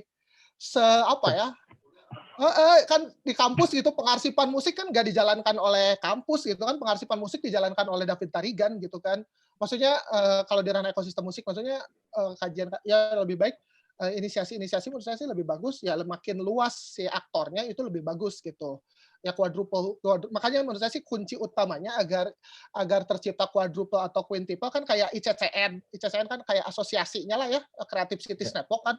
Nah makanya kan penting juga nih ada asosiasi musisi independen Indonesia gitu atau apa gitu, serikat pekerja atau ya makanya maksudnya yang penting ada serikat pekerja, ada middleman, karena middleman itu yang akan bisa mendorong aktor-aktor itu bisa bekerja harmonis gitu. Jadi ya bukan tidak mungkin dengan konsep quadruple dan quintuple helix itu di ekosistem musik bisa terjadi. Cuman kan selama ini menurut saya sih belum terlihat lah. Masih mungkin paling jauh juga masih triple gitu. Makanya pentingnya middleman tadi sih. Oke. Terima kasih Idar. Mungkin itu pertanyaan terakhir yang ditanyakan di sesi diskusi ini, karena waktunya lagi-lagi terbatas, jadi mungkin harus diakhiri dalam waktu dekat. Tapi dari kesimpulan diskusi ini ada beberapa poin menarik, misalkan yang diulang-ulang Idar berkali-kali bahwa kita perlu middleman. Itu bentuknya bisa asosiasi atau serikat pekerja atau lembaga think tank ya Dar ya, yang diharapkan bisa jadi jembatan antara pelaku industri musik, masyarakat dengan pemerintah, karena selama ini di Indonesia belum ada bahkan Dar ya lembaga think tank musik Dar ya. Ya mungkin peran ini selama ini sama KSI sama kami sih ya yang saya lihat ya, itu sudah ada peran itu, cuman kan nggak di musik aja kan, ya maksudnya bukan di musik kan, mereka ya seni dan budaya lebih general ya. Menurut saya sih ya apalagi di tiap daerah mungkin lebih bagus ya lembaga think tank itu bisa ke tiap daerah gitu ya, menurut saya itu lebih optimal lagi mungkin. Lalu yang tadi juga disampaikan oleh Mbak Nadia dan Mas Wendy juga di masa-masa pandemi ini mungkin band-band, teman-teman yang aktif nge-band mungkin bisa memaksimalkan arsip digital dan juga merchandise, mungkin menguatkan kembali jejaring itu. Lalu tadi British Council juga menghadirkan program residensi artis Indonesia, juga showcase, nanti mungkin info lebih lengkap bisa dilihat di situs British Council. Lalu juga soal inkubasi yang tadi ditanyakan oleh Catra, selama ini di musik sebenarnya udah berjalan, dan mungkin bentuknya mungkin agak berbeda dengan yang dibayangkan Cakra sebagai inkubasi startup gitu. Kalau di Mas Wendy tadi inkubasinya adalah venue sebagai inkubator band-band baru. Jadi dengan adanya venue yang bagus dan memberikan kesempatan untuk band-band baru ini tampil, maka band itu juga akan bisa melakukan regenerasi. Lalu juga ada negara tadi yang seperti yang dibilang Mas Hafez dan juga Idar, bahwa negara itu seharusnya cukup berhenti jadi fasilitator. Jadi nggak perlu ngatur-ngatur seperti yang kemarin dipermasalahkan di RUU Permusikan. Jadi cukup jadi fasilitator seperti yang bisa disimak, yang bisa dilihat di M-Block. Itu salah satu bentuk ideal peran pemerintah. Jadi bagaimana pemerintah memberi izin untuk pihak swasta, dalam hal ini teman-teman di ruang ria kreatif ini, membuat M-Block gitu. Itu udah cukup sebenarnya. Lalu begitu pula juga pengarsipan sudah ada payung hukumnya, dan teman-teman di sini juga pikir itu sudah cukup Dar ya. Nah, udah itu. Terus mungkin ada tambahan lagi penutup dari Idar untuk teman-teman yang menyaksikan diskusi ini. Ya, mungkin untuk lebih jelasnya teman-teman bisa baca laporannya mulai minggu depan ya, Mbak Kemi ya. Lebih bisa ada 2 versi, bahasa Inggris, bahasa Indonesia di website-nya British Council. Jadi tadi paparan saya mungkin hanya pemetaan singkat lah. Jadi nanti teman-teman bisa baca rangkuman risetnya di website British Council, www.britishcouncil.id ya. Jadi silakan mungkin buat yang pengen lebih tahu apa ya insight karena ya itu tadi insight dari hasil penelitian ini. Paling itu aja sih. Minggu depan ya Dar ya. Nanti kita juga akan launch lewat Instagram dan website, jadi tunggu aja info lanjutnya di @idbritish dan @idbritisharts. Mantap. Terima kasih Mbak Kemi. Terima kasih Mbak Kemi, Idar, Mbak Nadia, Mas Wendy, dan Mas Hafez sudah meluangkan waktunya untuk diskusi yang sangat menarik ini. Dan terima kasih juga teman-teman sudah menyimak diskusi yang berjalan lebih dari 2 jam ini. Semoga diskusinya memberi manfaat. Sampai jumpa di lain kesempatan. Dan selamat sore, selamat menyiapkan buka puasa bagi yang berpuasa.